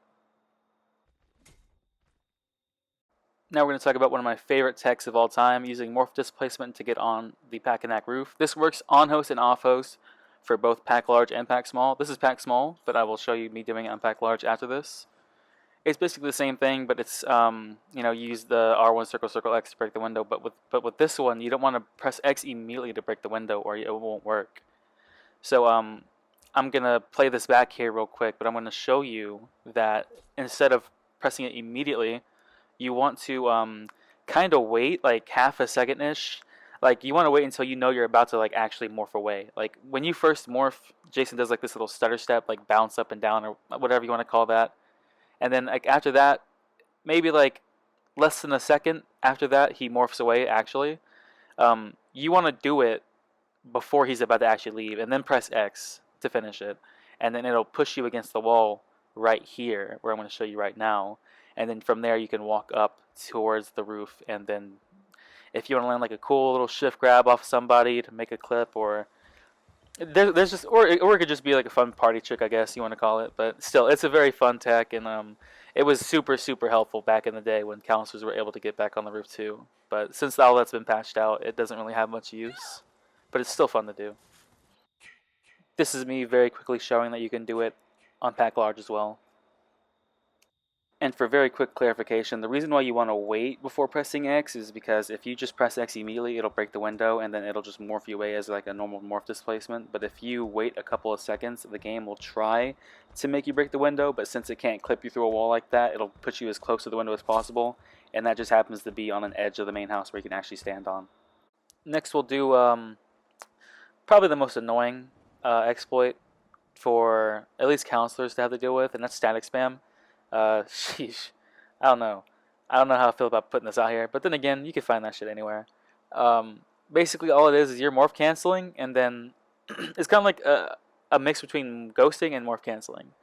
So you basically open morph with R1 circle, and then you press X, R1 circle circle, R1 circle X, R1 circle circle, R1 circle X, over and over and over again. And it's going to make you stutter and jump around, like I said before in the morph displacement clip with the roof.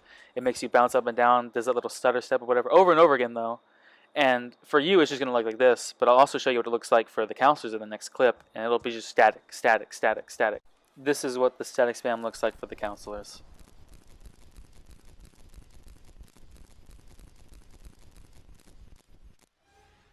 Next we'll talk about ghosting, and ghosting is very tough. Before I get into it though, like you see on the screen right now, Savini's eyes are glowing and you can see the fire. If you try to ghost with Savini, or part 6, or part 2, then if you're ghosting, they can still be able to see you visually. With Savini, he's going to have his flames up, and then with part 6, his belt will show, and then with part 2 will only happen if he's demasked. His hair will start showing if he's demasked only. But other than that, all the other Jasons have no problems with it. Nothing else pops up when they're doing it. But still, in a pub lobby, these guys still won't understand what the hell is going on. They're babies. So first, basically what you want to do is open up Morph with R1 circle, and then after you press X, you're going to want to press R1 circle X, R1 circle X, R1 circle X over and over again. Same kind of like with the static spam. After you morph, you start to spam R1 circle circle, R1 circle X over and over again. Just those buttons. Well, this, it's R1 circle X over and over again. But with R1, you don't want to just press it. You kind of want to hold it for like, I'd say like half a second is like, I guess the basis. Because if you hold it for too long, it'll kick you out of it because you're still not morphing over and over again with the circle X. If you hold it for too long, it'll boot you out and you'll morph away like I just did there. And if you don't hold it for long enough, I mean, it still works, but you're just not going to, get that far, because R1 is what makes you move. in this technique. It's the reason you were able to move. So it depends. However far you go is dependent on how long you press that button. And another thing to note is you can't move your camera while you are ghosting, but there is a way to turn your camera around while in ghost, and it's also a way to be able to stay in ghost after it. So you basically your combination for ghosting is R1 circle X over and over again. But if you press R1 circle X and then quickly press R1 circle circle and then turn your camera around, and then start going back into R1 circle X again, it has to be very fast, because if you don't do it fast enough, it'll boot you out like it just did to me right there. But if you do it fast enough, then you can turn your camera around and then go the new direction. So I went over ghosting, and I think I'm going to knock out 2 birds with 1 stone. That was ghost walking / running. You can ghost in place, but it's a little bit different. You want to press R1 circle to open the map, obviously, and then you want to press X, and then you want to press R1 circle X, circle X, circle X, circle X, circle X over and over again, just repeating those 2 buttons, and it'll keep you in place in ghost. The same rules apply. Savini will be seen. Part 6 and Part 2 will also be seen. Part 2 only if he's demasked. But you can ghost in place. It doesn't really have much use anymore because you can't grab and ghost anymore. But you can go from ghosting in place to breaking a window or doing a prompt, just like we did in the 2 places at once tech. You can combine the 2. And since you can do it while standing still in ghost, you can also do it while ghost running, which I'm going to show you right here. It's the same thing pretty much. You just do the R1 circle X, R1 circle X, R1 circle X over and over again, and then once you get to the prompt, whichever you're doing, you press R1 circle circle and then the prompt, and it'll morph cancel you out of ghost and it'll complete the action. And if you're like battling a counselor, you know, trying to, I guess, stunt on a counselor, you obviously can't abduct out of ghost, whether that be a ghost run or just a normal stationary ghost anymore, sadly. The only thing that you really can do to a counselor out of ghost is slashing them, which would pretty much be the same thing as, you know, ghosting and breaking a door or whatever, like coming out and breaking a door. You would ghost, whether that be stationary or walking, and then to actually slash them, you'd press R1 circle circle to morph cancel, and then follow that up quickly with a slash with R2 or the right trigger if you're on Xbox. It's very simple. It's just that's how you slash out of a ghost. I'm going to show you this as well. It's you can go from a ghost run to standing still in ghost by just switching from R1 circle X to R1 circle X, circle X, circle X, circle X. Sadly, abduction has been patched for the most part, but you can still abduct people out of cars and boats, because they got rid of the abduction where you can grab, but they didn't get rid of the abduction where you pull people out with X prompts. So it's basically it's the same thing as the morph cancel, but you R1 circle circle X after you morph with X. So it's R1 circle to open morph, X, R1 circle circle X. And they'll take them away wherever you see fit, and it's the only way to abduct now. Here's an oldie. Say you're in a kill situation and they have the sweater and your mask is off and Tommy's back, but you don't want to die, obviously.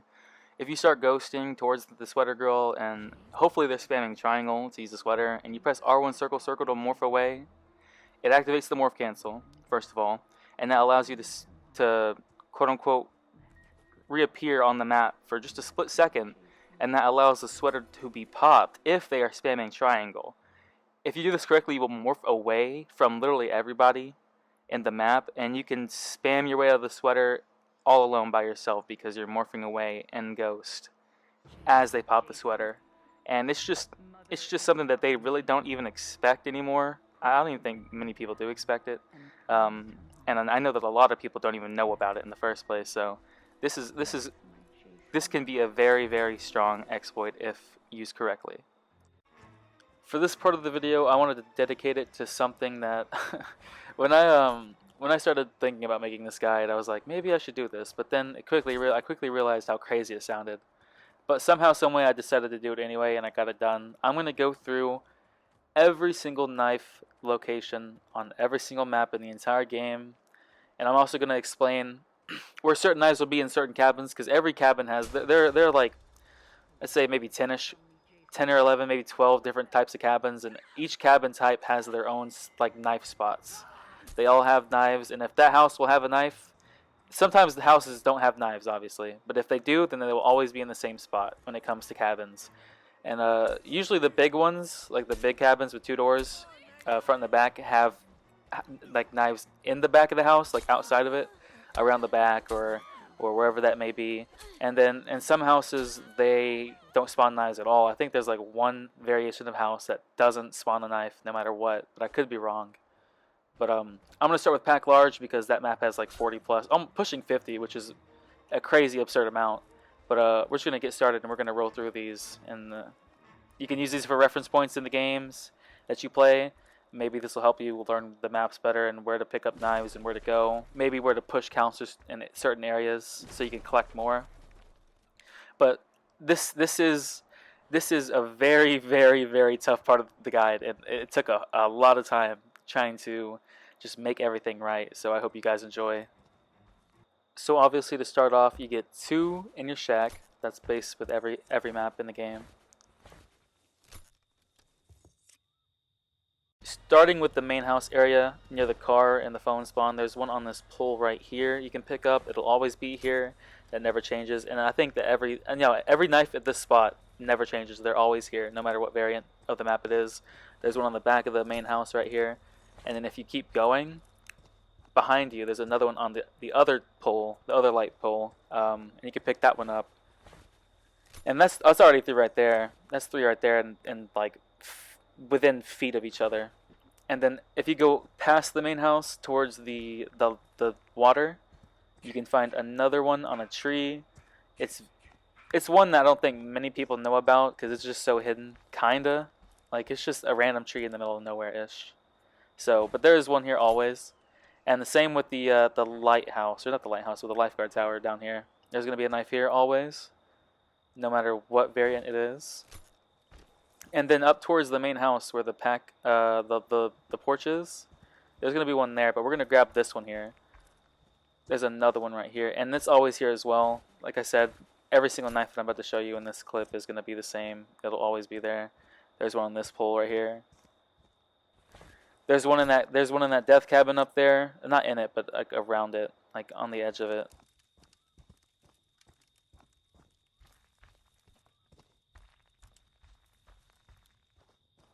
So yeah, here's this knife on the death cabin. We're going to grab that one really quickly, and then we're going to shift over.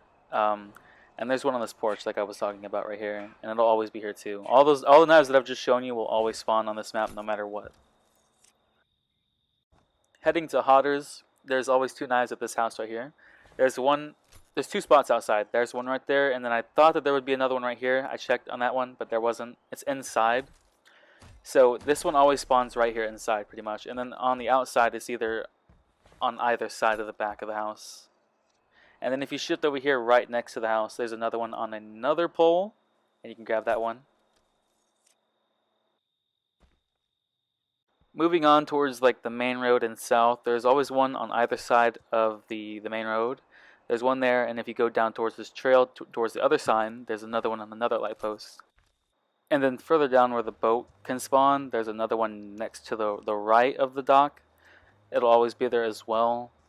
So far, every single knife that I've shown you will always be in the spots that I've shown you. They have never not been there. Every variant shows them. And we're going to south now, near Flat Rock, in the first house. This layout, if there's a couch and a closet, and not a closet, but a drawer there, then this hallway will always have 2 knives next to each other like this. Every single time. Well, sometimes there's one, but the knives will not spawn on the outside of the house. It'll always be inside. There may be 1, there may be 2, there may be none. It depends. Moving on to the next cabin down south. This is a small one. If there's a wall right there, a half wall, then there's always, well, not always, but there is usually a knife right behind that wall. They won't spawn anywhere else other than right there where I just picked it up. Sometimes there may not be one, but that happens. And then for this cabin layout, there's a hallway separated, or there's a hallway between 2 rooms. I guess you could say bedrooms.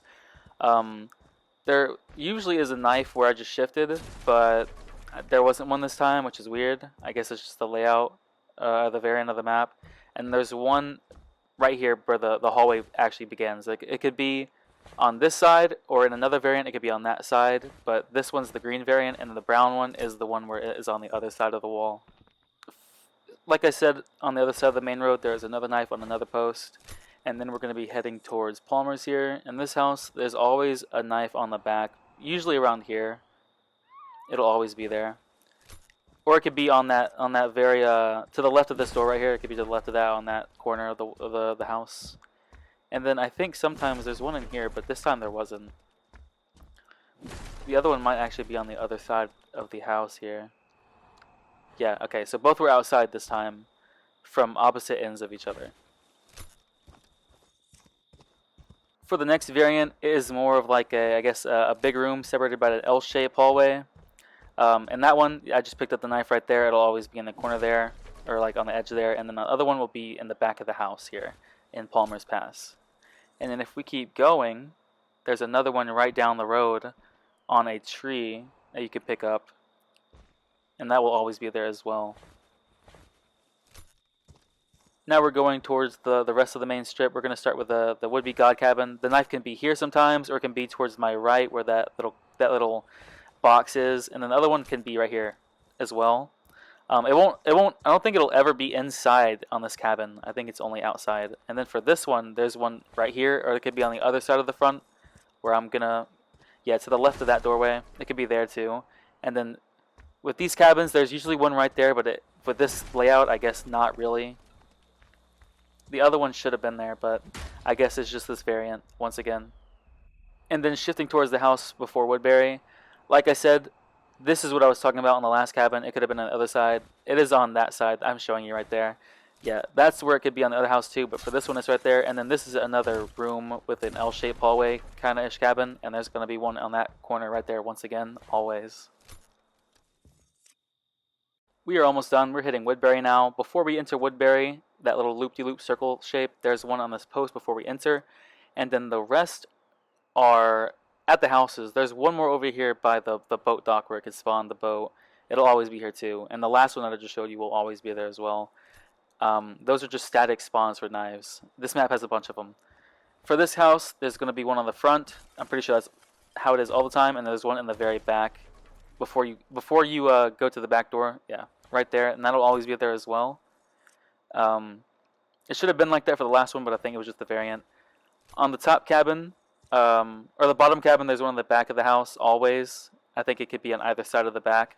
And then the other one is in the front, or it's in the inside of the house, where I think this is the house with the long table, if I'm not wrong. It could be there. It turns out this is not the long table variant, but if it were the long table variant, then it would be right there in the corner. That little edge right there that I'm knifing right now. I'm going to mention this now before I forget, and also so I don't have to keep repeating it. Every single map in the game has different variants of itself, and with that, knives spawn at different places. I know that near the main strip where the main house is, there's a small one-door cabin on the left side of the road. If you were going away from the main house, where it would spawn a knife on the back of it, but it wasn't there in the footage that I was showing you just now, so it didn't pop up, and that probably was what led to me not getting 44 knives. I think I got 42 total in that run through, which is 2 less than normal, but still 42 is more than enough to get you through literally any situation in the game. But next we're going to be moving on to Higgins Small. So of course, starting off in Higgins Small, you get the 2 knives in your shack that are standard for every single map. This is obvious already. Coming down to the very south part of Blair's, there is a knife on this dead tree. And then if you keep going towards the campsite, near this dead tree, still in the same area, it's like right next to it, there's going to be another one on a tree, I think behind a tent. Yeah, like very, very close to the yellow tent right here. And these 2 will always be here as well.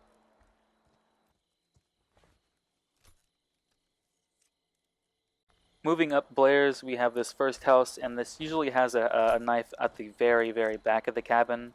This cabin is kind of backwards on this map. The front door is in the back, and then the back door is in the front. But the front of the house always has one, and then this layout of the cabin is like a room, and then there has the L-shaped hallway. The knife always spawns right there on the corner in this house variant. So those 2 knives will be there most of the time. And then there's another one right here on this post right before that house.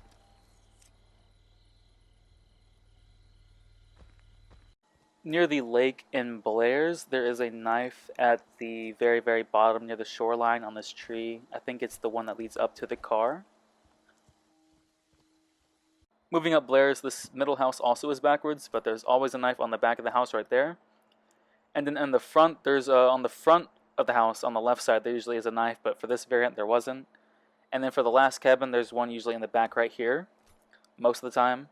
And if you go on the other side of the last cabin, there's one on the tree in front of the house, near the back door.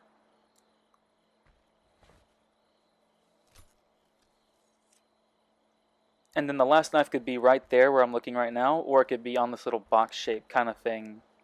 For this variant, it was obviously on the box, but it could also be on the last one I was showing you.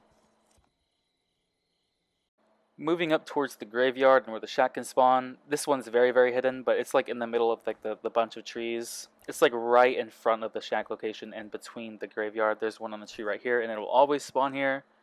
And then if you go towards the little 3 outhouses in a row, there's one on this post before them if you're heading towards Blair's Cove from Shelley's Pass.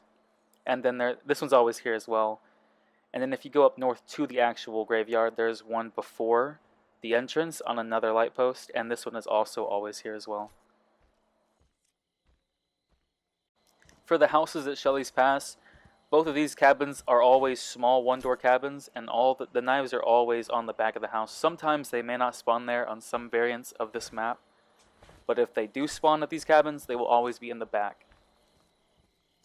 Moving up north to Higgins Camp, this house has one on the edge here of the house, and then right next to it is another light post with a knife. I'm pretty sure that these two were always here. I could be wrong.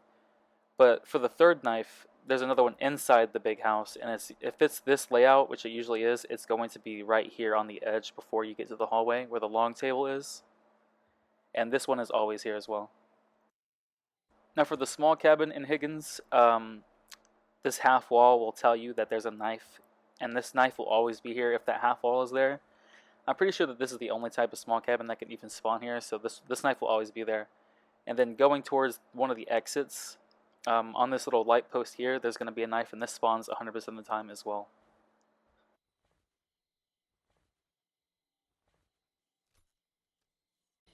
Near main house, you can see this knife in every cutscene on this map. This will always be here. It's the light post. And the barn will never have a knife in this map, only on Higgins Large. And then this light post near the middle of Evergreen will also always spawn a knife. This small cabin will always be here no matter what variant you play, and there will always be a knife here as well because it's a half wall. So this cabin will always spawn a knife no matter what. And then the other cabin can either be a big one or a small one. This time it was small, so the knife was at the back of the cabin. On the big one spawns inside, and the other one spawns at the back, just like this one. Heading towards Stillwater now, this tree will always have a knife on it, no matter the variant. Sometimes, some variants will have a house there that I was just looking at, but this time there wasn't. If there is a house there, the knife will be at the back of the cabin on the outside. In Stillwater, this light post has a knife no matter what variant you play, 100% of the time. And if you come down towards the edge of the water from the other side, where I showed you at the beginning, at the very bottom of Blair's, the very bottom of Stillwater has another tree that also always has a knife. And then if you go up towards the actual cabin in Stillwater, this cabin can hold a knife at the back right here or on the other side of this box. Last, going into this cabin in Stillwater, this is the brown variant of the house I was talking about in Packanack. Large, 2 rooms separated by a hallway. On this variant, this is the brown variant, this one will be on the left side of the hallway. There's going to be a knife there 100% of the time. For Higgins Small, you can get up to 35 knives, 37 with the plus knives. Starting on Higgins Large, the 2 knives in your shack are base standard, just like all the other maps. Make them suffer. Starting off with Stillwater, I'm going to show you some spots where knives can be. In my variation, I think they took the knives that usually spawn in Stillwater and put them all on the bridge. In this cabin in Stillwater, there could be one right there on the edge of the house, and on the other side of this cabin, there can be another one on this little box shape. Right here, where I'm about to show you right now, it could be right there. And then on the other house, I'm going to morph now, and I'm going to show you another spot where a knife could be, but for mine, it didn't show up. Right here, on the edge of the cabin to the right, in the front door. And then inside this cabin, you can see that there is the metal shelves, so you know that there's going to be a knife behind you right as you walk in the store. This will always be here for this certain layout of cabin, and that's just how it is always going to be. Next is the bridge on Higgins Large. For my variation, I think I got all 3 spawns for the bridge. There's 2 next to each other right here as soon as you walk into it, and then on the other side of the bridge where you're about to exit to Blair's, there's another one on the right. And these don't always spawn here, but these 3 spawns are the only spawns on the bridge where knives can actually spawn. Heading to Blair's, there can be a knife on this light post right here before the campsite. This doesn't always spawn, as you can see there, but sometimes it does. And then inside this cabin, you have the pool table, whatever you want to call that, right there, and that will tell you, along with these 2 drawers, that this knife will sometimes be here, most of the time. In this certain cabin layout, that the knife will always be there if it does spawn. That is, it'll always be there and nowhere else in the cabin. And then another one can spawn right here on the back of the house as well. Moving up Blair's to the next house, there's one usually in the back of this cabin right here on the other side of the box. And then another knife could also spawn right here sometimes. They switch, they alternate. And then the other one, this is the brown variant, of course, I've already mentioned this. So the knife will be on the right here, coming this way, most of the time.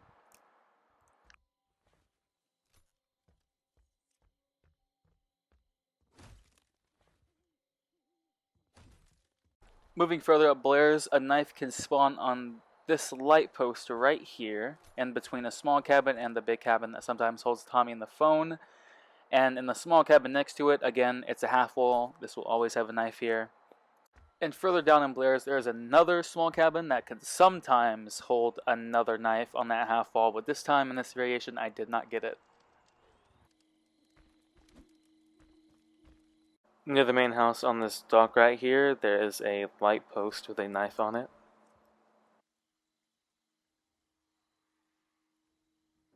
Moving towards the main house, this main house usually always has 2 knives on it. One right here near the side door on this little box shape, and then on the other box shape, there's another one to the right of it near that back window. Moving up to Higgins Camp, a knife can spawn here on the small cabin on the back left of the house. For my variation, I didn't get it. And then on the other side of this big cabin where the box shape will be, a knife will spawn most of the time, if not all of the time. And you will see that coming up shortly.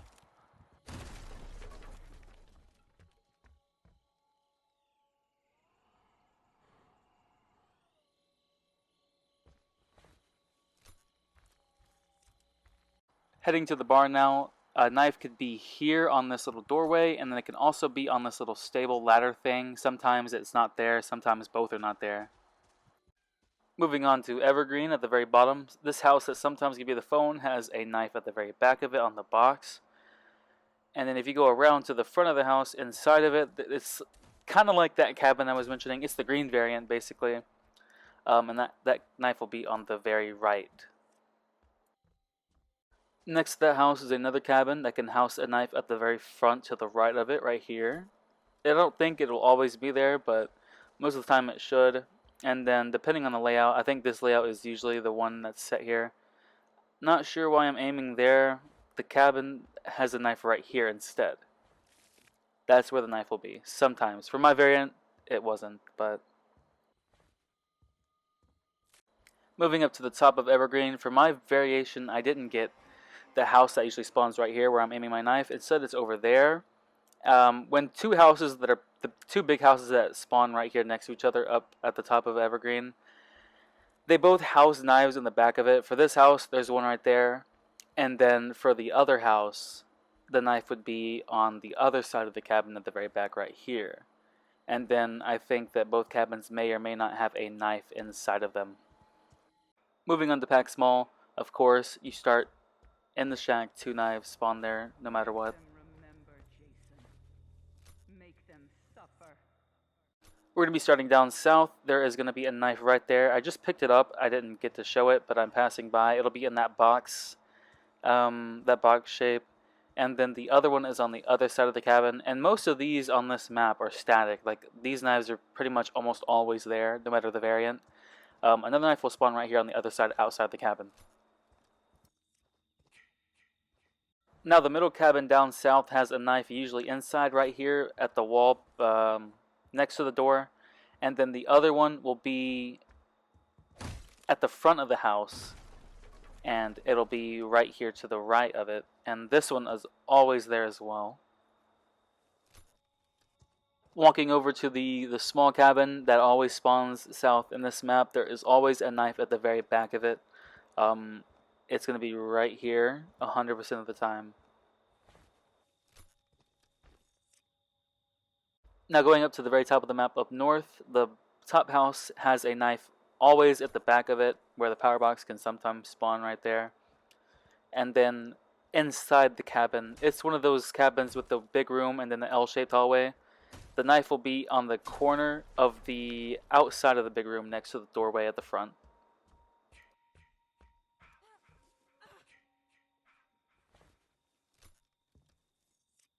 And this one is kind of like a morph spot right here. If you just morph at this small cabin, there's one always right here as well. The cabin right next to the one that we just talked about. Moving on to the small cabin next to that one, it's the half wall variant of the cabin, and so it'll always have one at the back right here.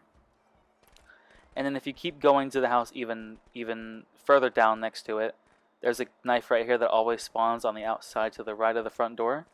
And then if you go further in, it's one of those rooms that has the big metal, like, I guess you could say, shelf or whatever. There's a knife right here on the doorway. Moving on to God Cabin, both knives are always on the outside, one on this box shape, and then the other one at the very edge of the back of the house to the right here. And these always spawn. Pack Small by far has the least amount of knives. I think the most you can get maybe 18 or 19, sadly. But then again, it's probably one of the better maps in the game for counselors. Moving on to Crystal Large, the 2 shack knives are always standard. Starting off in Springwater, if this is a phone house or a half-wall cabin like you see here, then it'll always have a knife right here. Now in the middle big cabin in Springwater, it's the long table cabin, which means that there's going to be a knife right here spawning pretty much every time, I think. And then on the outside of the cabin, near the box shape in the back, there will be another knife that spawns there as well.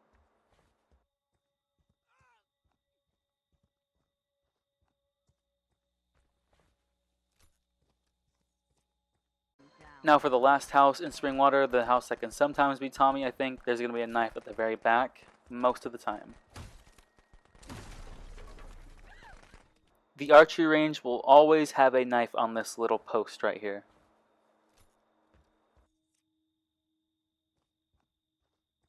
Heading towards the repair shop, there can be a knife that spawns right here on the edge sometimes.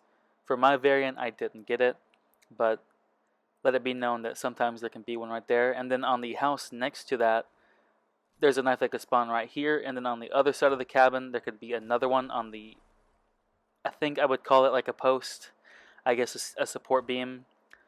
But for me, it wasn't there this time, but it could be right there. For the boathouse, I can't remember if these spawns are just for Crystal Small, but just in case, I'm going to show them here right now. There could be one right there in that little, I guess, doorway that I just aimed at with my knife, and then there could be one on the very edge of the boathouse right here as well. Heading towards the lake at this small cabin near it, next to the car, there could be a knife that spawns at the very back right there of the house sometimes. Going up the road a little bit, there will be a knife that will always be here on the light post in the middle of the road. And then if you keep going towards this cabin further down, a knife can spawn right here, but since this layout is the couch and the drawer, we know that the knives will be on the inside of the cabin on the hallway wall. For my variation, I think only one spawned this time, sadly, but 2 can spawn most of the time. Now in the house in Camp Hobrook, this is a half-wall small cabin. Sometimes the knife will be here, sometimes it won't be. For me, it didn't spawn. For the big cabin in Camp Hillbrook that could sometimes be the phone house, there could be a knife that I'm aiming at right now. For me, it wasn't there, so if it isn't there, the knife will most likely be on the edge where I'm about to show you right now, right here. Moving on inside the house, I'm not sure if a knife will ever spawn there in this variation of cabin, where there isn't a long table, But since you know that there is no long table here, then the knife will be outside on this specific map, right at the very back of the cabin.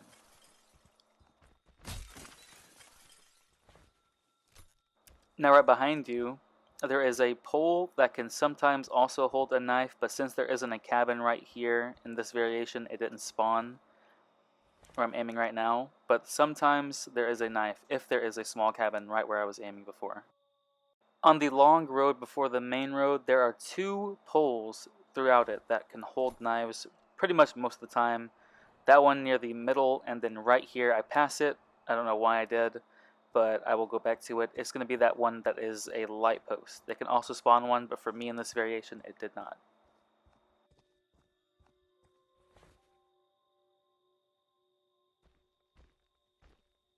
Moving to the very top at Birch, this small cabin will never be a half-wall cabin, so the knife will always be at the very back of the cabin, right here on the outside.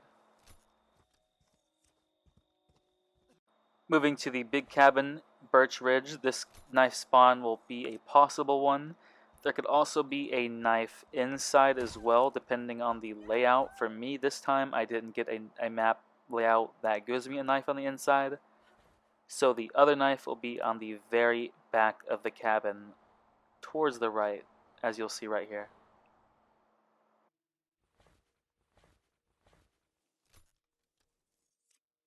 For the big house in Birch Ridge, that could sometimes be the Tommy house. There'll be a knife on the outside near the edge right there, most of, if not all the time. And then inside the cabin, if you go past that door right there and then look behind you to the left immediately, there should be a knife right there.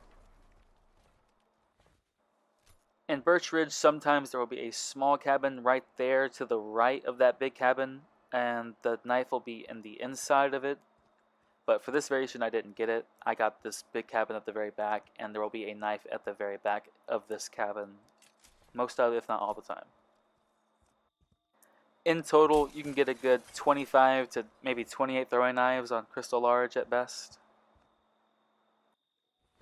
Starting off on Crystal Small, the 2 knives in your shack will be standard. Find them, Jason. Next, down south, this small cabin right here that can sometimes have a power box has a knife on the very back of it. And if you go further up towards this light post next to that house, there will be a knife sometimes here. Next is the cabin that can sometimes have the Tommy house. A knife should be here, but for my variation, I did not get it. At the back of the bathroom, there can be a knife that spawns here, and I think it spawns most of, if not all the time as well. Moving further up the map, right above the would-be Tommy cabin, there could be a knife that spawns right there. I think it spawns most of, if not all the time. And then if you go from this cabin further down the street towards where the map stand spawns for the map, a knife sometimes spawns right here, but for me in this variation, it did not. Some of these knives may be a little bit harder to find, but they're still near cabins like this one. At this cabin by itself on this tree, there should be a knife all the time.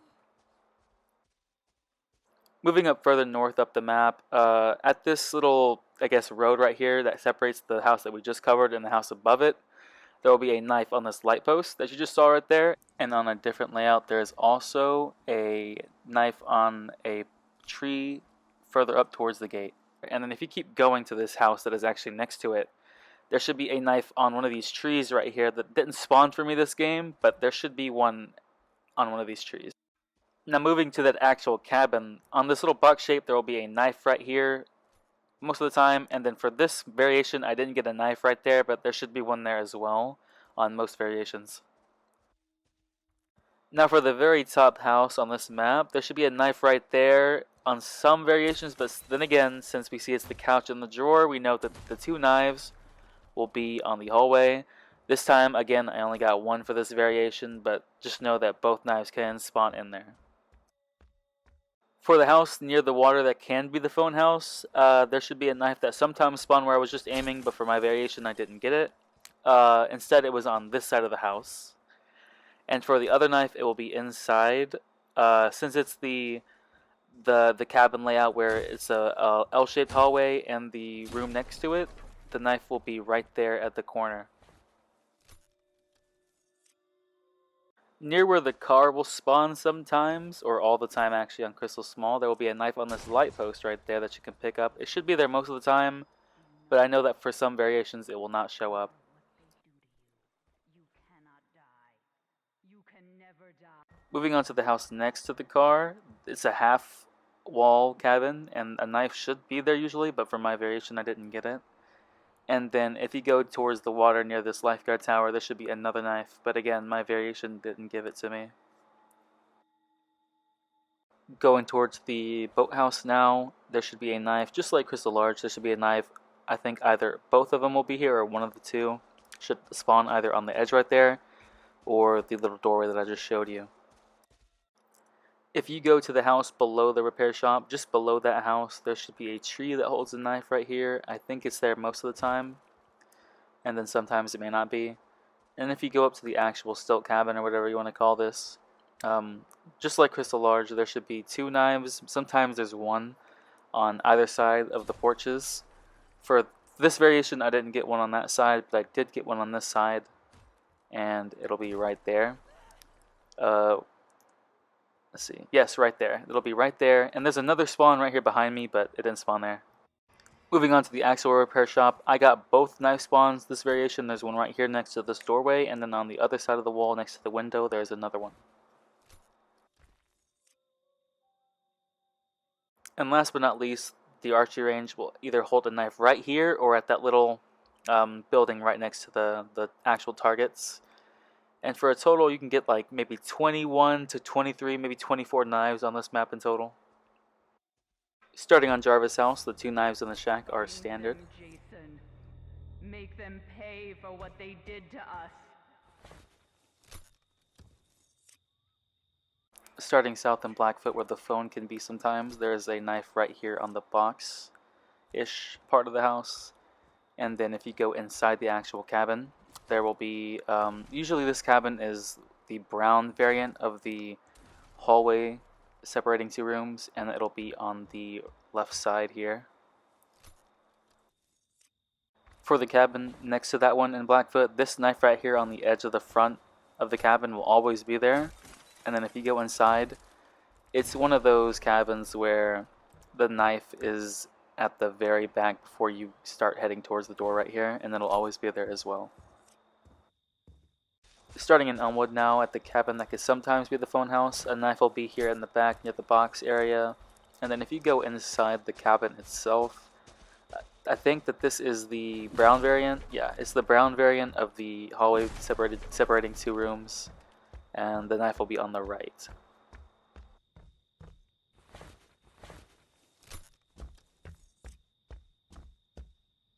Now for the middle Elmwood cabin. This cabin has the pool table and the two drawers behind you, so the knife will be right here before the doorway to the right.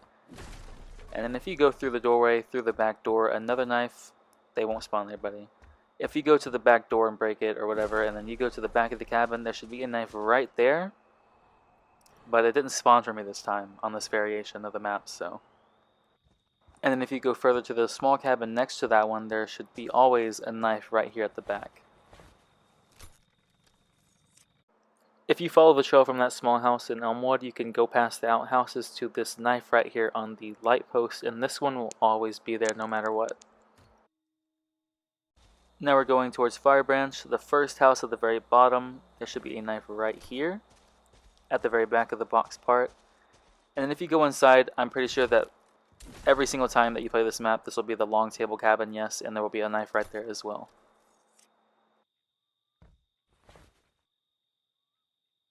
If you go past the middle cabin and Firebranch for a second and go towards this light post in between the houses, you can pick up this knife here that will always be there, no matter what.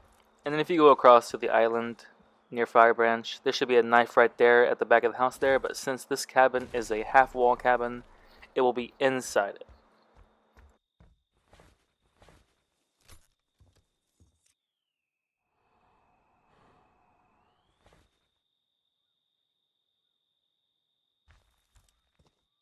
Now continuing in Firebranch, if you go to the middle cabin, at the front there should be a knife right here most of the time. And then since this cabin right here is a long hallway cabin with a, a bunch of beds in the rooms right there, there will be a knife at the very back in this corner right here before you get to the back door.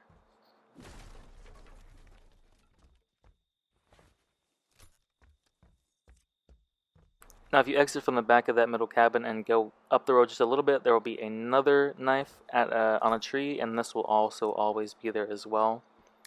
And then for this cabin up here, the small one, it is going to be one of the cabins that is a half wall, and because of that, you already know that there's going to be a knife at the back of it. Now going up north to Hollow Grove, at this cabin that can sometimes be the phone, there will be a knife usually back there, not always, and then sometimes this cabin can be the pool table and the 2-drawer cabin layout, and there would be a knife right there, but since it isn't, then there is no knife. Now for the cabin that is at the top of Blackfoot and below the main houses, which can also sometimes be the phone house, we see the record player and the drawer and the radio, so we already obviously know that the knife will always spawn here at the doorway.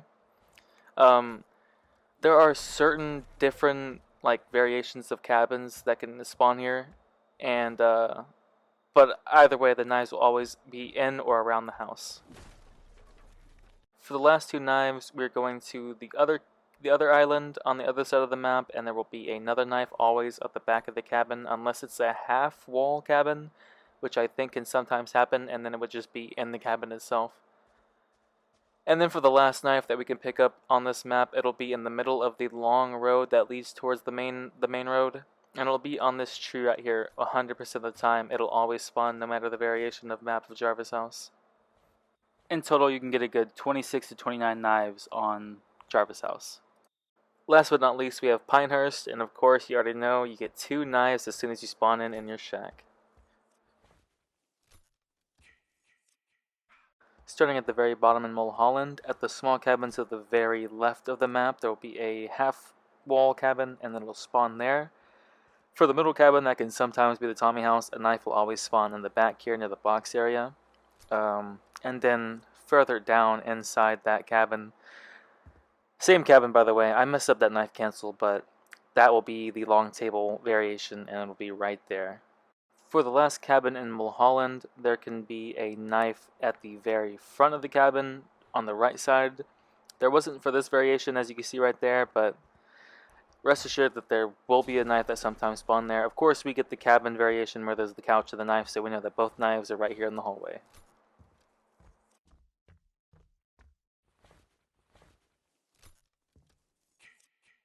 Moving to the cabins in Turtle Pond, this lone cabin right here usually has a knife inside it if it's a half-wall cabin. Other than that, if it isn't a half-wall cabin, then I'm pretty sure the knife spawns at the back of the cabin outside. Now for the other lone cabin near Turtle Pond, this one usually has the knife on the outside and the back, unlike the other one. Now we're heading into Turtle Pond itself, and we have this cabin that can sometimes be the phone or the Tommy house. The knife is right there since it's the hallway separating cabin, and then the other knife can be around this box area, but for some reason I didn't get one in this variation, which is unfortunate, but just know that a knife can spawn there.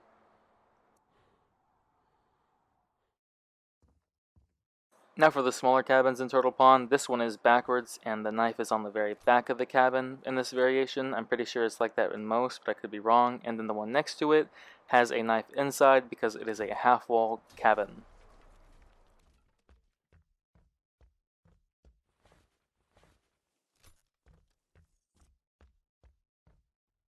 Moving on to Camarillo now, this house that can sometimes be the Tommy box.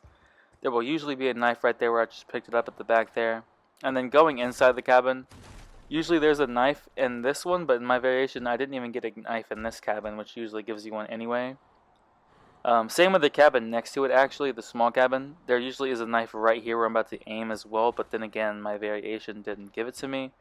But just know, usually these knives will spawn right here in these places. I didn't realize this when I was recording the footage or watching it back to voice record over it, but this cabin that I was talking about before in the previous clip is a half-wall cabin, so the knife is at the back of the wall right there. Now moving on to the cabin right here, there should be a knife at the very front of the doorway, like the front of the house right there. Usually it's one right there most of the time. And then going in, you see that there are the steel shelves right there, so you know once you break this door and you go through it, the knife will be right behind you on the wall.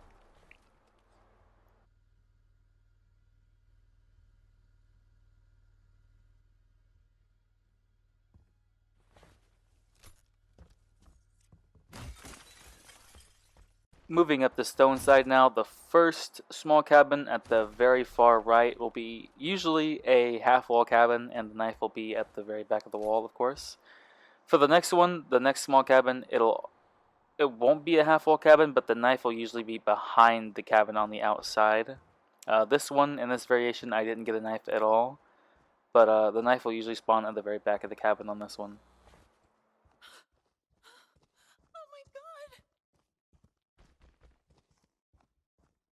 Now for the last cabin, in my variation, I got one right here at the front of the house, and then the last one was at the very back because of course, of the layout. I already could tell it was one of those long hallway cabins with a bunch of beds. If your cabin looks different, just note that the knives will usually be on the inside or the outside of the cabin either way. So if you look around on the inside and the outside and they're not there, or if they are there, then those are the knives that you have to pick up, and those are the only ones that will be there.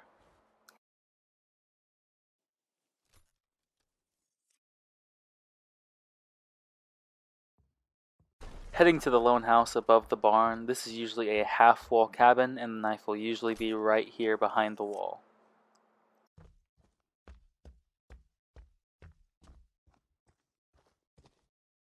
Last but not least, you can get a good total of about 25 to 28 knives on Pinehurst.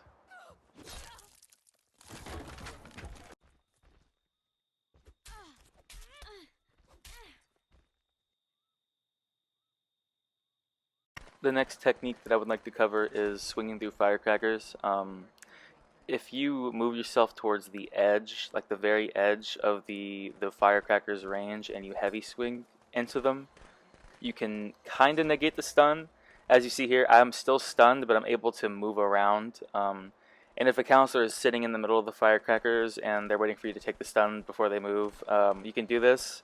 You can also maybe even land the hit on them if they are in range for the swing to connect. And of course, after you land that swing and they start running away, you can still keep chase after them even after you're still stunned. This takes like very precise timing to actually pull off, and you might not, always get it. I don't. And it may take you long to get down, but it is very helpful. Before I start touching on combat, I would like to explain ping real quick. Long ago, when Friday was in its golden era, there used to be no input delay, meaning that you could, do everything you can on host today, but you can do it on any ping off host. As you can see in this clip I'm showing you right now, this was a game I played almost 4 years ago now, back when the old grab was a thing. And as you see, this fox swings the hit, and they're going to go for the stun after I get done with this kill animation, and I'm off host, as you can see, and I just instantly quick block and kill them. And this was when the game was like near its peak, to be honest. And this is how the game should be today, but sadly, that is not the case. Gun Media and Ilphonic thought it would be smart to add input delay into their game, which is one of the worst things you can always ever do. Which means that basically just everything is tied to ping now.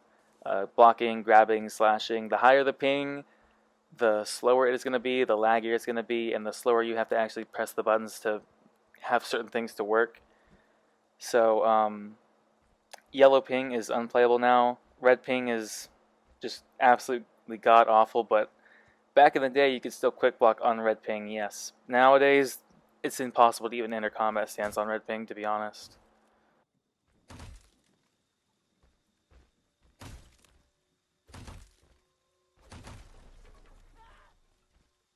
Next, this is me on host, which means I have no ping at all.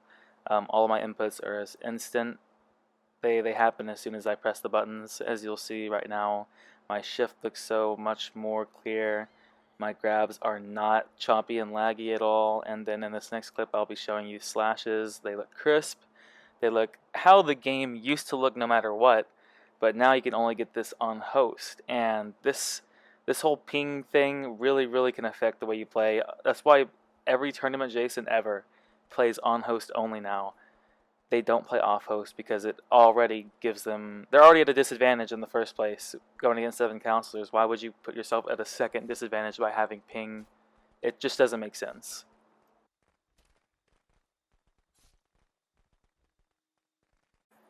In that J6 clip that I showed like not too long ago explaining ping, I was actually on yellow ping. Yellow ping starts at about 152 ms.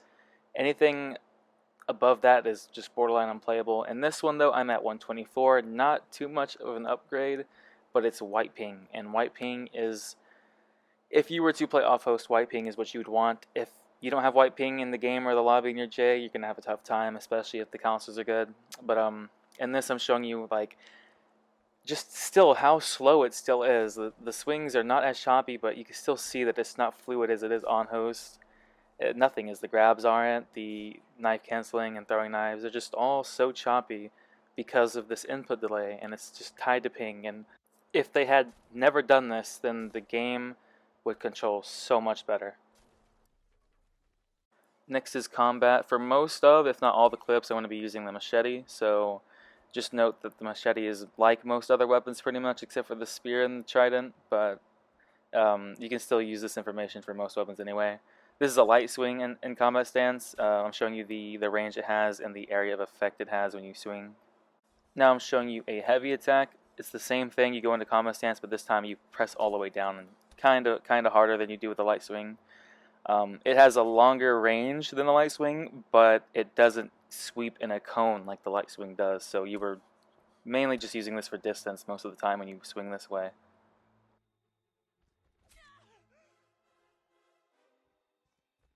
Next I'm going over damage values. At the beginning of the video I said that weapon strength is one of the best, if not the best strength to have in the game, and this is why.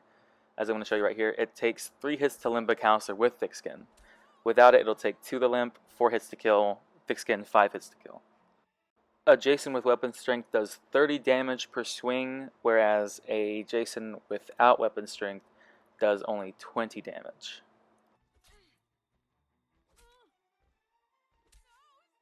Reiterating what I said in the last clip, J2 obviously doesn't have weapon strength, and this counselor has thick skin. And as you see there, I slashed them 3 times, and they're not limp because he only does 20 damage per slash. But there is a saving grace. Every Jason has a combo that they can pull off to limp a counselor no matter what, and that is a slash knife slash combo. Even if you don't have a weapon strength Jason, the knives will always do 30 damage across all Jasons. It doesn't change at all. Weapon strength doesn't do 40 a knife. Every Jason does 30 damage per knife. And if you do manage to land this combo, even if the counselor has thick skin, doesn't matter what Jason you use, they will be limped. Right here I'm doing the same thing, the same combo with a weapon strength J. I'm slashing, then I throw a knife, and then slash combo, and they are limped. Now to cover one of the most important things combat-wise is blocking. I know that 90% of Jasons in this game don't even understand that this is even a thing. And it only is it's just 2 buttons, really. You go into combat stance and you hold R1 to block, and this has amazing benefits. First off, you don't get stunned. You can block a hit and retaliate with your own grab or swing after. You take a lot of less damage. It's completely reduced, almost to a very tiny fraction. And so this is very, very useful when you're going against squads that'll try to kill you. It'll protect your mask a lot better. And it's just very, very useful. It's something that you should be doing no matter what in the first place. Start slow with it. Practice it and get an understanding of the mechanic. If you do utilize it well, you can learn it very easily, and then once you do get good at blocking, you can even do it faster and faster, as I'll show you in the next clip. Here I'm going to block a swing as fast as I can, and then retaliate with a slash knife slash combo to limp them. And if they are alone, they're dead. If they have someone with them, then it's the slash block minigame. Another way to quote-unquote block a swing from a counselor is to shift through it. This is best used if your ping is too high to block it quickly enough, and you can perform this and go into an actual slash knife slash combo as well. This next thing may be more rare to see counselors do if you're a casual player or a pub player. But great counselors will block when they're limped, and it's the same as Jason. When they block, they take a lot less damage, so it takes many swings to actually kill them in this state.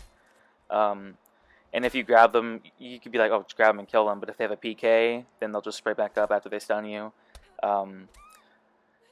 If you limp them and you're just swinging into them normally, you can be left vulnerable if other counselors are around. The best way to protect yourself and keep the damage on them is to block slash. Of course, counselor play evolves, and they came up with a counterplay to the block slash, which is just block sliding. If they are going to go limp or if they're out of stam and they don't want to, they will basically R1 tech off of your swing and block. It allows them to cancel the whole taking damage animation and immediately run away from you, and if you don't expect this, then they can gain distance on you right here and get away from you. So that is something that you have to watch out for, but of course Jason has a counterplay to their counterplay. If you slash block normally, and once you think that they're about to pull that off, you just run towards them with an R1 tech cancel, and then as you see there, I limp them. After your swing connects to their block, you want to press R1 and immediately start running towards them with the left stick, which will take you out of combat stance. From there, you can just slash them again to limp. Another way to actively stop a counselor from block sliding away from you is to just throw a knife and slash them, which is, another form of the slash knife slash combo, but not as deadly, but still the knife will stop them in their tracks, and that'll allow you to slash them one more time, and that will actually limp them, because if they're block sliding or trying to, that means that they've already taken damage from your slashes while they're blocking, so it'll be a limp. Next we'll be going over canceling counselor sprays. This counselor in this clip right here is obviously damaged, as you can see, and they will run away to spray, but I can cancel their animation with a knife right here, and that will negate the spray actually. If they take damage from a slash or a knife, or if they get grabbed in general, that will stop their spray from going through, and after they, if they have a PK and they break out, they won't be healed to have to spray again. Or if you slash or knife them, then their spray will also be cancelled. I didn't show it in this clip, but after I throw the knife, the counselor becomes limp in this exact clip, and from there I could actually shift towards them to close in on them before they spray again, as you see right here. I can shift towards them and kill them. This is just something small I'd like to cover. You can throw a knife out of shift as well.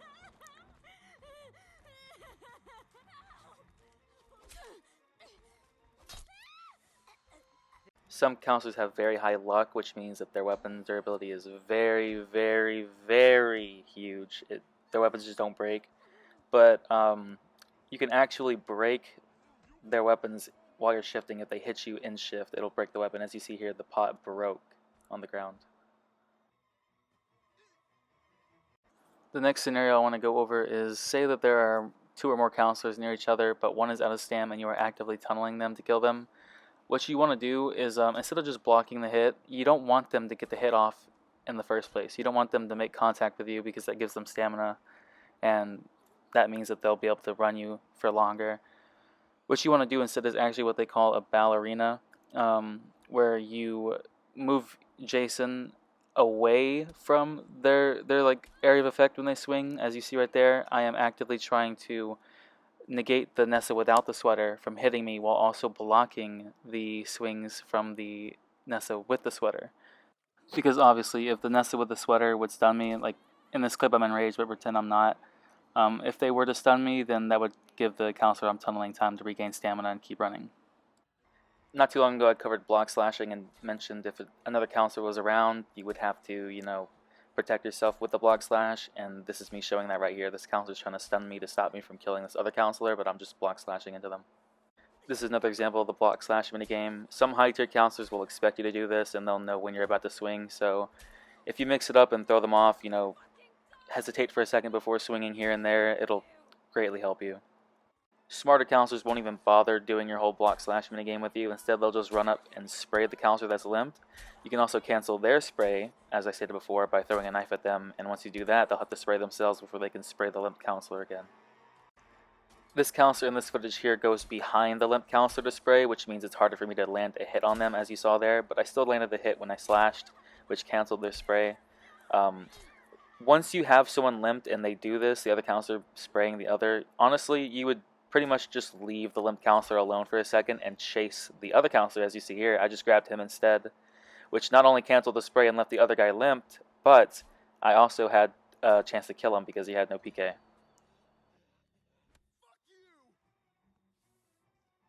Here's another example of me switching targets mid-fight.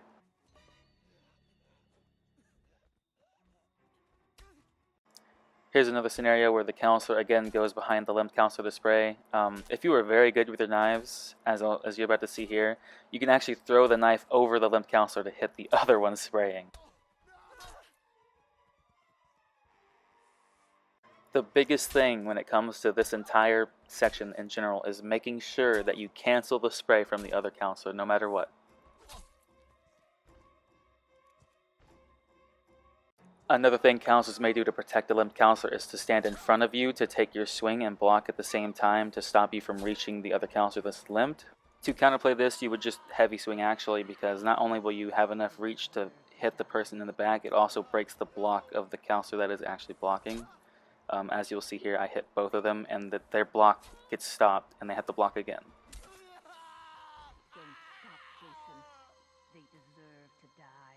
Since you can only double tap off host, this only works off host as Jason, but you can utilize double tap to perform some crazy combos.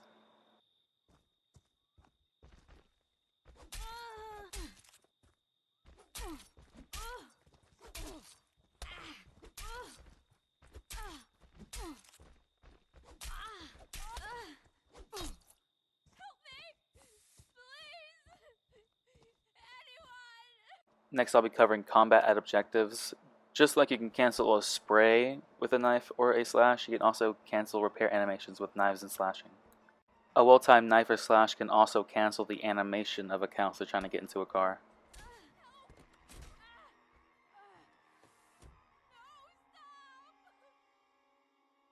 And if you're in a situation where the phone box is repaired and you're getting to the objective late, you can hit them through windows in certain cabins on certain maps and cancel it that way. Or if you just are next to them in general, you can throw a knife and stop it. Next we'll be covering the rebound combos when it comes to objectives. Say you stop a car, as you'll see right here in this clip. Tommy actually gets out of the vehicle here, and then I wait for him to finish the animation and close the door, and I slash knife slash combo him, and he's limp, and from there I can get the kill if he doesn't use the shotgun, which he for some reason didn't. Here's another example of me doing that same thing, but with another counselor around to help protect them. Once you land this combo and they're limp, the thing you really want to do is just the whole block slash, like we covered previously. Cancel the spray. Since you could do that whole thing, the slash knife slash combo at a car, you can do it when they're repairing the phone box, as you can see here. If you land this combo on somebody at the phone, and especially if they're alone trying to repair it solo, they're completely a goner. Like, there's just no way out of that. It's a guaranteed kill no matter what if you land that combo. Since you can rebound off of a phone box, you can also do it on a power box as well. Say they're trying to repair the Tommy box. This is also a way to get a free kill if they don't have a shotgun or anything to stun you. This one is very situational, but say that they do have a shotgun or a flare gun. You could pull off this combo and then you immediately grab them off the rebound, and if they don't have a PK, they're dead. If they do have a PK, you just took one for free, and now that they've finally broken out of that grab, they have to respray themselves, and it stops them from repairing the box, pushes them away, allows you to reset. And last but not least, you can do a rebound combo off of a long window dive animation. Once they get up, you can land it, and then again, if they have no one to save them or no shotgun or whatever, they're dead. Continuing the topic of fighting for objectives, if there's a caller inside and the power box has been fixed and someone's guarding it outside, basically the only thing that you really want to do to stop them from wanting to actively protect it is to just damage them, even limp them even, because they'd have to spray. They don't want to actually die for it, so they'll leave you alone, and that gives you just enough time to break the box. The next scenario I want to go over is Tommy walking the car out. This really only happens in tournament and league matches because one of the settings that are usually on all the time is Tommy ignores rage, which means he could stun Jason in rage. And teams have been doing this for about a year now, where they would just have Tommy outside with PKs and sprays, and he would slowly walk the car out, and the car would slowly drive out. And and it's very, very tough to counter. There has been counters that were created before. I even created a counter for it, but that got banned. The knife cancel card tech. But I think that most leagues now allow you to use the car reset tech, and if you're in pub lobby just playing, then it doesn't really matter. There are no rules, so you can do whatever you want. But before we get into how to best prevent this, the one thing that I want to cover is what you should not do, and that is just completely blindly pull the counselor out of the car. It is the dumbest thing ever, and as you can see in these clips right here, I pull them out and Tommy's there to stun me or take a hit and save them, and I'm just taking free mask damage, and if they keep doing this, they can end up killing me actually. Right here in this clip, they had just demasked me after I pulled someone out of the car, and of course, you know, they can go for the kill. They didn't do it in this clip, obviously, but in a real match, they'd kill you. One way of preventing this from happening is to stop the car and then use the car reset tech, which we covered earlier, to keep resetting their animation. And in some cases, if the counselor doesn't expect it, like right here, they actually are forced out of the car, and that will completely cancel out their entire meta. In certain situations, you will actually glitch the car out and you'll be able to walk through it. In leagues, this is not allowed. You cannot walk through it. You have to walk around it even if you are glitched. But in a pub lobby, there are no rules, like I stated, so you can walk through the car and close in on the counselor trying to run you around it if they're trying to do that.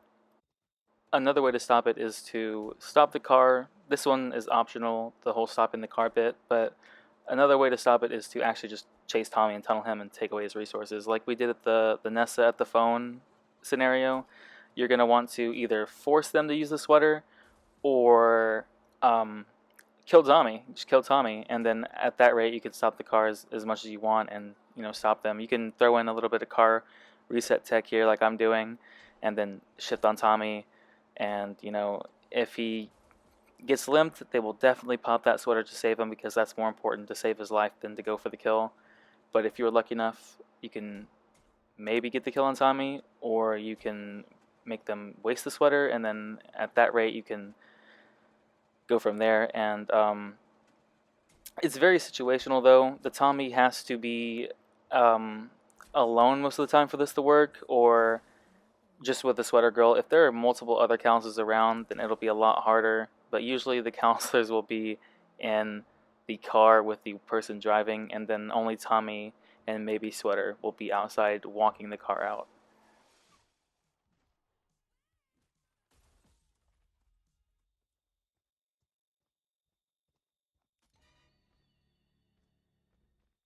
Back to canceling animations for counselors, you can actually throw a knife as they're climbing through a window and it will reset it and keep them outside.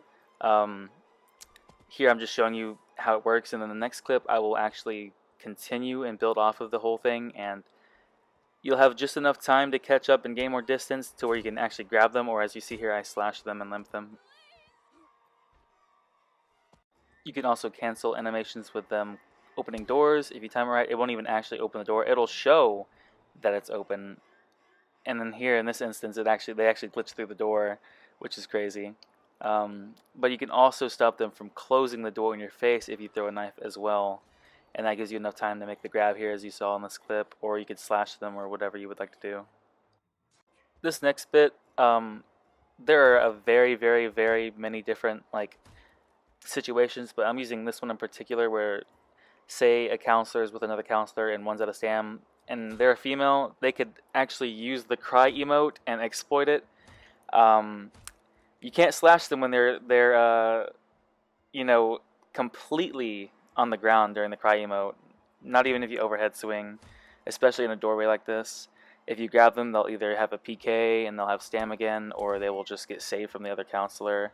So the best thing to do when they do this, as you just saw there, is to throw a knife to pick them back up out of the animation and then slash towards the left to hit them again, and that will damage them, and from there you can do the block slash minigame as you see right here. Next I'll cover window damage.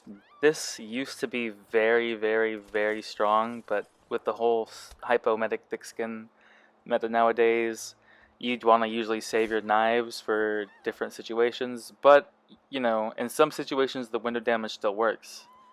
Say they're 1 or 2 hits from limp, you can actually hit the window and damage it, and then throw a knife and then shift out and they'd still be one hit from limp. And if you could land the shift slash, you would limp them, and then it would start the whole block slash minigame. However, this is something that you can mess up. I'll show you in this clip right here again. You have to break the window and then wait for the counselor to fully get up off of the ground to throw the knife. If you don't, they won't take full damage. That's just how the game works. And in the next clip, I will show you me not waiting for them to get up. And as you saw in the last clip, I hit them. After I hit the knife, I hit them again and they were limp. In this clip, I will show you that I will break the window as they've jumped through it, throw the knife before they get up, and then once I shift outside and hit them again, they will actually not be limp because I did it wrong.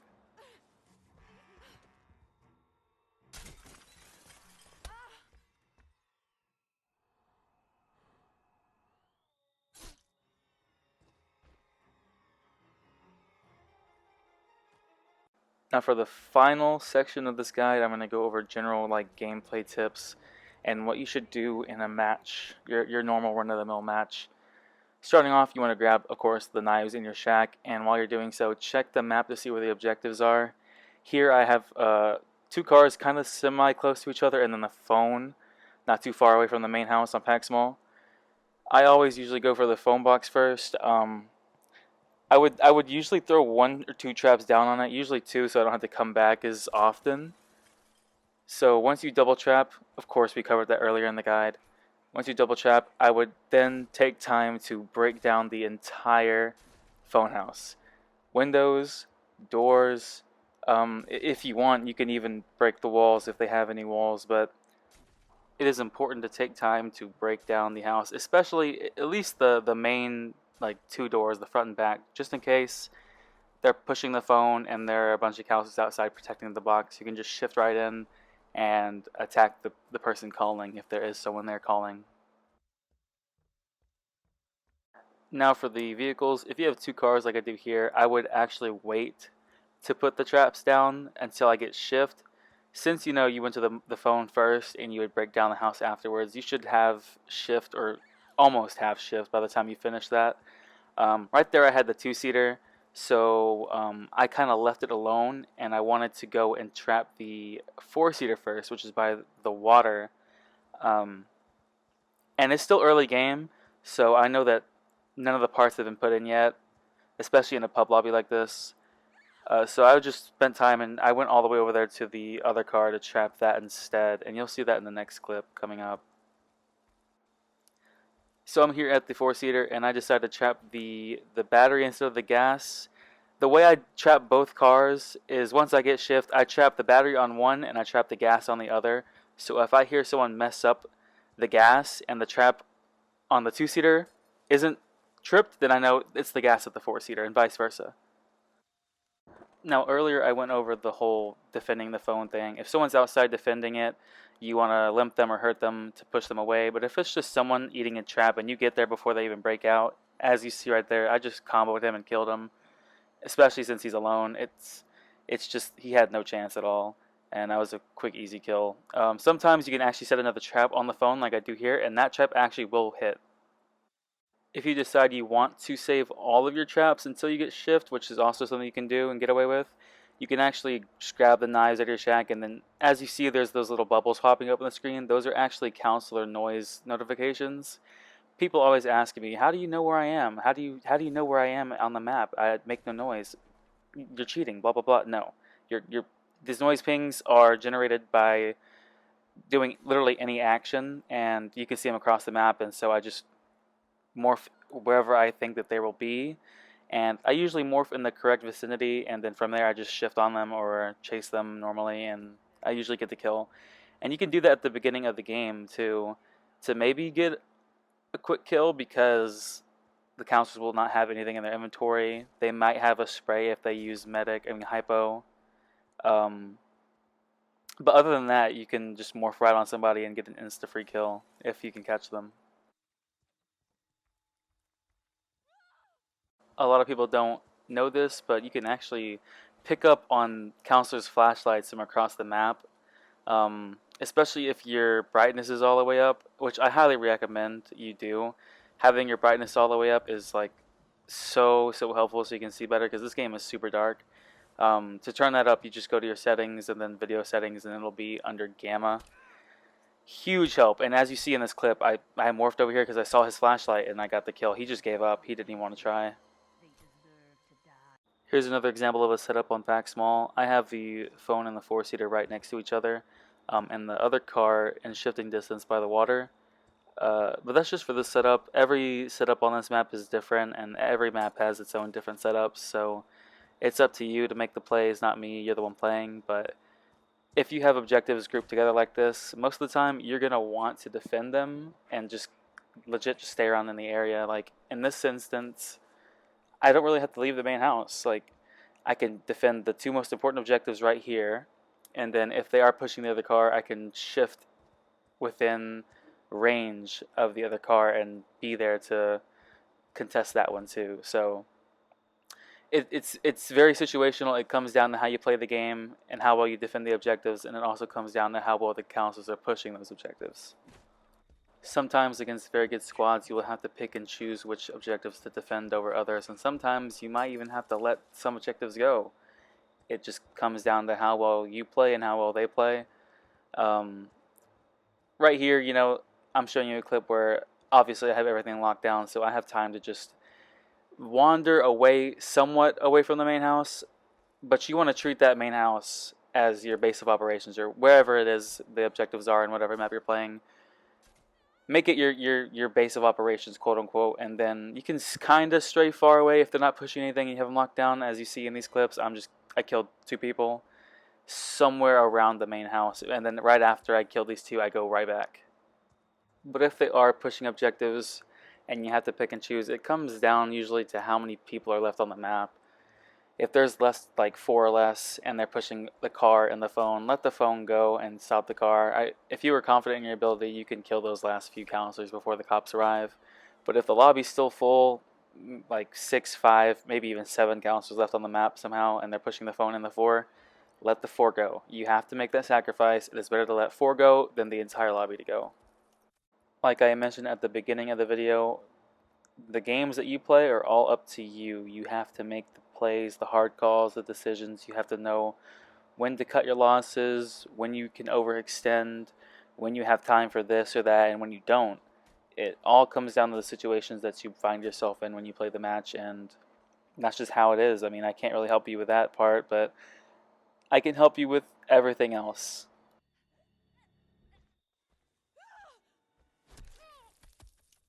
For the next thing we're going to cover, I'm going to go over what you should do if there is a Nessa with a PK at the phone and she's the only one there pushing that while the other counselors are pushing other objectives.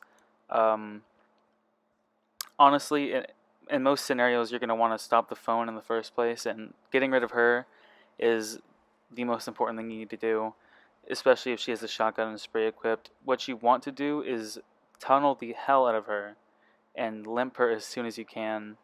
Or take the PK if you can as well, if you can land a shift, but you have to make her waste all of her resources as soon as possible, because the longer you take, the more time that the other counselors have to push the other objectives. And as you see here, it took me about like a minute, 45 seconds to make her waste her shotgun and one of her sprays. I limp her right here with that overhead swing, which just barely connected, and she had to use the shotgun, which is one of her resources, out of the way.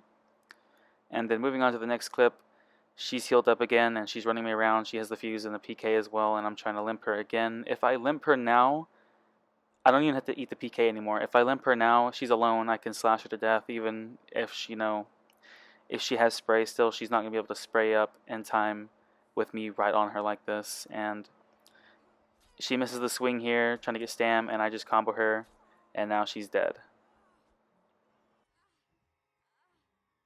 Another tip that I don't see people utilize more often is stalk dead body jump scares. You know how counselors, react to the dead bodies in the map when they see them. Well, if they haven't seen them yet, and even if you're still chasing them, if you flick stalk on and push them towards the dead body, you can actually force the reaction to still happen, which locks them up. They have to go through the animation, they can't stop it, and you can grab them. I shifted on them there in this clip, and in this clip, I'm close enough to actually be able to just catch up to them in time and grab them instead. Next we'll be covering morph spots. Now this is a very tough topic to discuss and cover, because every map has like its different layouts, and they're all separated into quadrants, and there are different morph spots for literally every map, and it would take forever for me to try to explain them all. So what I'm going to do instead is give you the hot spots, places that you can morph where counselors actually spawn at the beginning of the game, and if you can time it right and land a grab or a combo, you can actually get a free kill at the very start, and which can in most cases completely change the momentum of the game, and that will give you an advantage off the bat having one guy down. It's just, if you can land them and they don't expect it, it's a free kill 100% of the time. Also note that counselors will not always spawn in these locations that I'm about to show you. On Pack Small, if you open morph and just immediately morph, don't even move the cursor, you can actually morph immediately on a spawn point for a counselor, and it's a free kill. Also on Pack Small, if you move your morph cursor just below the top house, there is another morph spot for a counselor that you can get a free kill off of.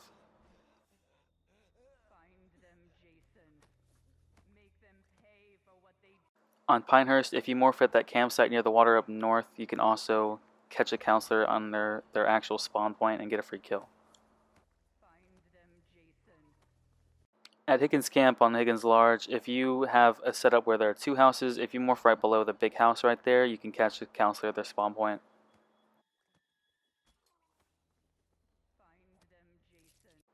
Similar to Higgins Large, there's one on Higgins Small. It's not as like immediate. You kind of have to give a little bit of chase, but you can reset a door opening animation like I do here and combo them or grab them if, you know, they are slow enough to not even try to run away from you. On Jarvis House, at the first house in Blackfoot, you can usually get a counselor right here. They will usually be in front of this house. You actually morph to the side of it, but you can still catch them off guard and beat them to the door. However, if you were to morph between both houses in Blackfoot, you can actually catch another spawn point where they are right behind the other house.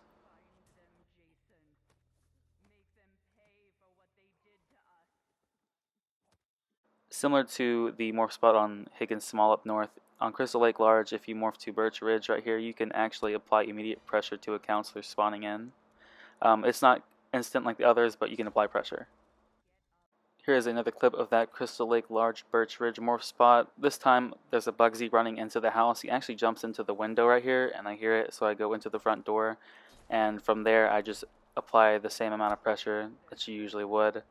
Of course, I'm doing this in offline bots, but in pub lobbies you'll find online bots. It's literally the same thing, so it really wouldn't matter. But you can still apply immediate pressure even if they go into the house. This one is one of my favorites on Pack Large. Just below the house at Hotter's Path, there's another spawn point, and this was one of my favorites just because of how quick and unexpected it is. It happens in just an instant, and you can get another free kill.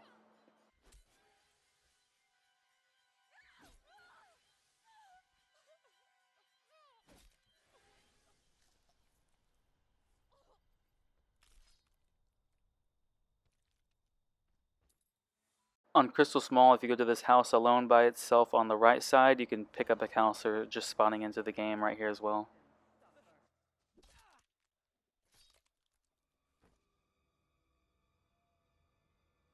This one on Higgins Small usually only really works if they are running into the door, which most counselors will obviously do at the beginning of the game. If you morph right here, you can immediately just grab them and kill them.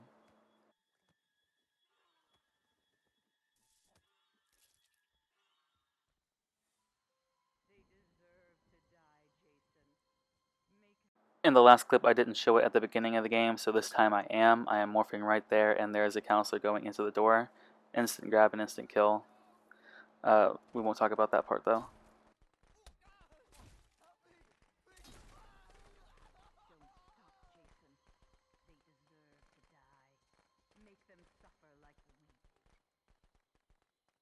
Now, we just went over spawn kills, but there are also more spots next to objectives on most maps. Most of them, except for Packanack Large. I really couldn't find a really good one, like the ones you'll see that I'm about to show you, but utilizing these if they are repairing a car, or most of these are phone box morph spots. you morph and you're immediately like pretty much on top of them, and you can combo them, grab them, do whatever you want to do, and they don't have as much time to react because they're just very dangerous hotspots.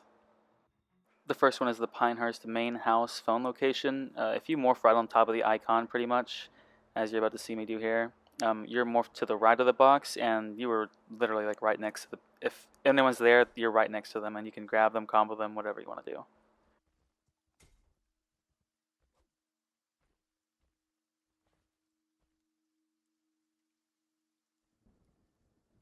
Next is the Stoneside phone location on the top left house in Stoneside on Pinehurst. This actual particular cabin has two different like phone house layouts. One where the phone is on the right side near the back, and the other one which is on the left side near the middle of the wall.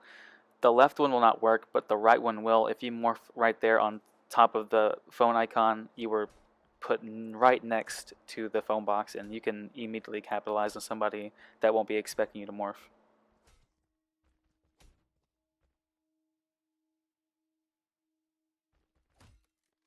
Now in the Jarvis house in Blackfoot, that bottom right cabin, if you morph on the phone icon once again, you were put literally right next to the phone box, and you can knife them to stop them and make them, stutter, or you can grab them immediately off of it. It's just very quick. And some high tier players will expect these morph spots, but you can still capitalize on them anyway.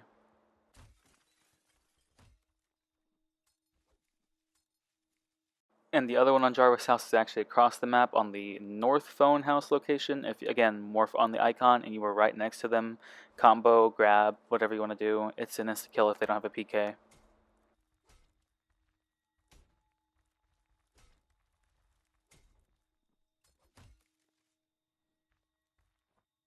We've mostly been covering like phone morph spots, but this one on Pack Small actually leads to the gas on the car near the main house. You can immediately morph on somebody repairing. This AJ's wilding out, and I actually get stunned by a PK. But if you morph right there, it's like you morph kind of like behind the car icon. It'll put you there, and you can from there capitalize on them. And actually, if you want to, there is a morph spot there too. As you saw, the AJ was right there as soon as I morphed there. You can capitalize on that as well in the early game. And most of these spots are in general objective areas as well, so you could have the phone here as well and the car at the water, so it's just very, very helpful. Next one is on Higgins Large at Blair's Cove, the like middle-ish phone house cabin. If you morph in the front of the cabin is when this will work. You cannot morph to the side, you cannot morph behind it, or it will morph you away from the box, but this particular spot will morph you next to it and you can capitalize. The next one's on Crystal Large at the Camp Hillbrook phone location. Again, morphing on the icon will put you right there. And again, this one is like right next to them too. So it's just even less time to react for the counselors. Similar to that spawn kill location we covered on Crystal Small, the phone house can also spawn in this lone cabin. And again, if you morph near the icon, you have a bit more distance to travel before you can get to the phone box, but still not as much, especially if you throw a knife to make them stop in their tracks. You can capitalize on this as well. On Higgins Small and Blair's Cove at that bottom phone house location, morphing on the icon will put you again right next to the box. Capitalize, easy kill if they don't have a pocket knife.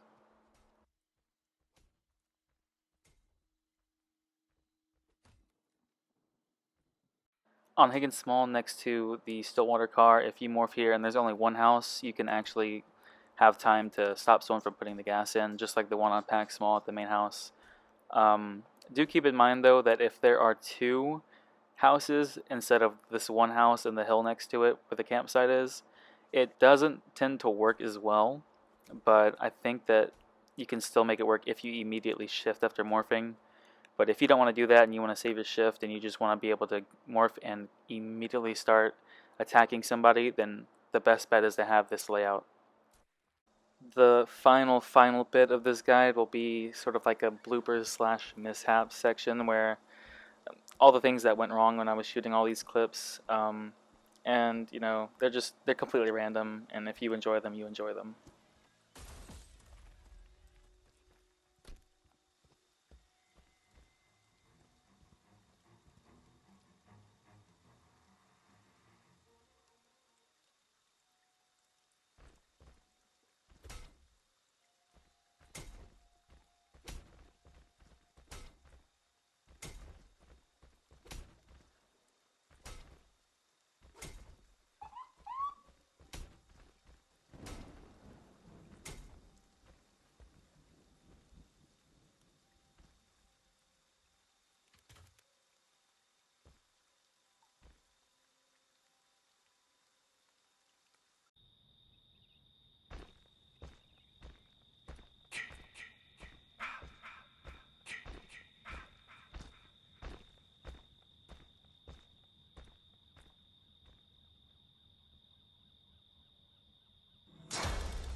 your gift is. No matter what they... No! Fuck you! Why?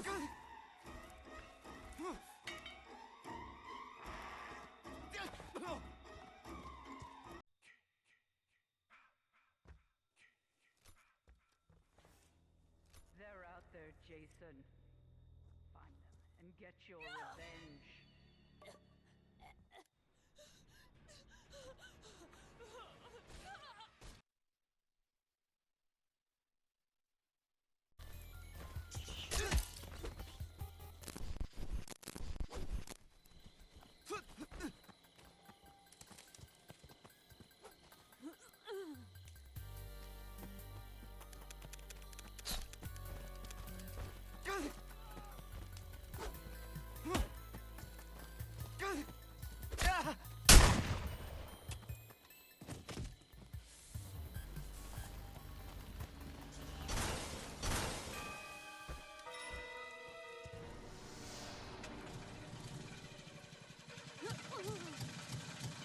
Okay, all set. Time to get out of here. Oh my god.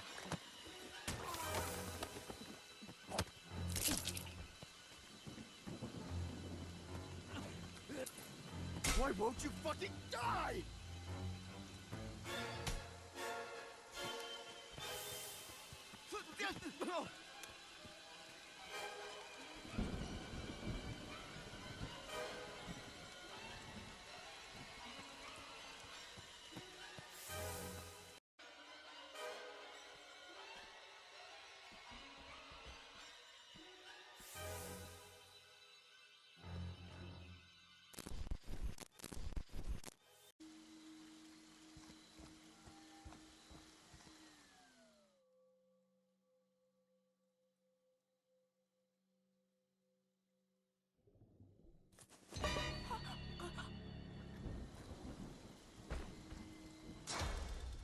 Get up, Jason. Find them. And that will pretty much wrap up the entire guide. I appreciate if you actually watch this entire video all the way through in one sitting. I have to applaud you because this is the length of a Harry Potter movie. 3 hours long, what in the fuck? But I had to cover literally everything, and I wanted to at the same time, and I also wanted to do it because I don't want to have to come back and make another one ever again. So this one has everything that you will ever possibly need, from text, strats, meta, everything, and then the rest is up to you to utilize it and put it into your gameplay. But I'd like to thank everyone that helped with the guide, the people that were in the clips playing as counselors, and I'd also like to thank the people that found these texts and strats in the first place. I wouldn't be covering them if they hadn't came up with it or discovered them. So props to them and everybody that I took texts and stuff from, or if they helped me in the video. All the links will be in the description, as well as all the discords where you can go and talk to other F13 players that are very, very, very good at the game, and maybe even learn more from them. Maybe you might learn something that you didn't learn here, or you can go and learn more counselor tips, because I definitely didn't cover them in this video. Again, if you reach this part of the video, I would appreciate if you would share this around with everyone you knew. I'm not asking for likes, or I'm not asking for you to subscribe. I just want you to share this video around, because not only did it take me so long to make, a lot of effort and a bunch of trial and error, but I like teaching people the game, and like I stated previously at the very beginning, this game most likely will never get another update, so what we're playing today is the final version of the game. So why not teach the players that are still around literally everything there is to know as Jason? Because Jason is, in my opinion, the most fun in the game. Counselor can be fun too, but Jason is just the most fun, and being a Jason main, that's literally all I can say. But yeah, again, thank you so much for watching this video, tuning in, and thank you so much for waiting for me to get this out. It has taken a long time, but I am so happy to finally bring this to you. So if you were seeing this, once again, I appreciate that, and I will see you guys in the next video. Oh, and one more thing, actually, sorry. For the people that do care, about my actual gameplays. I will be playing the game as Jay and Counselor more often, so expect to see more gameplays on the channel. I've said multiple times I'm going to quit. I haven't. I think I've honestly found my passion for the game again. So yeah, expect more gameplays.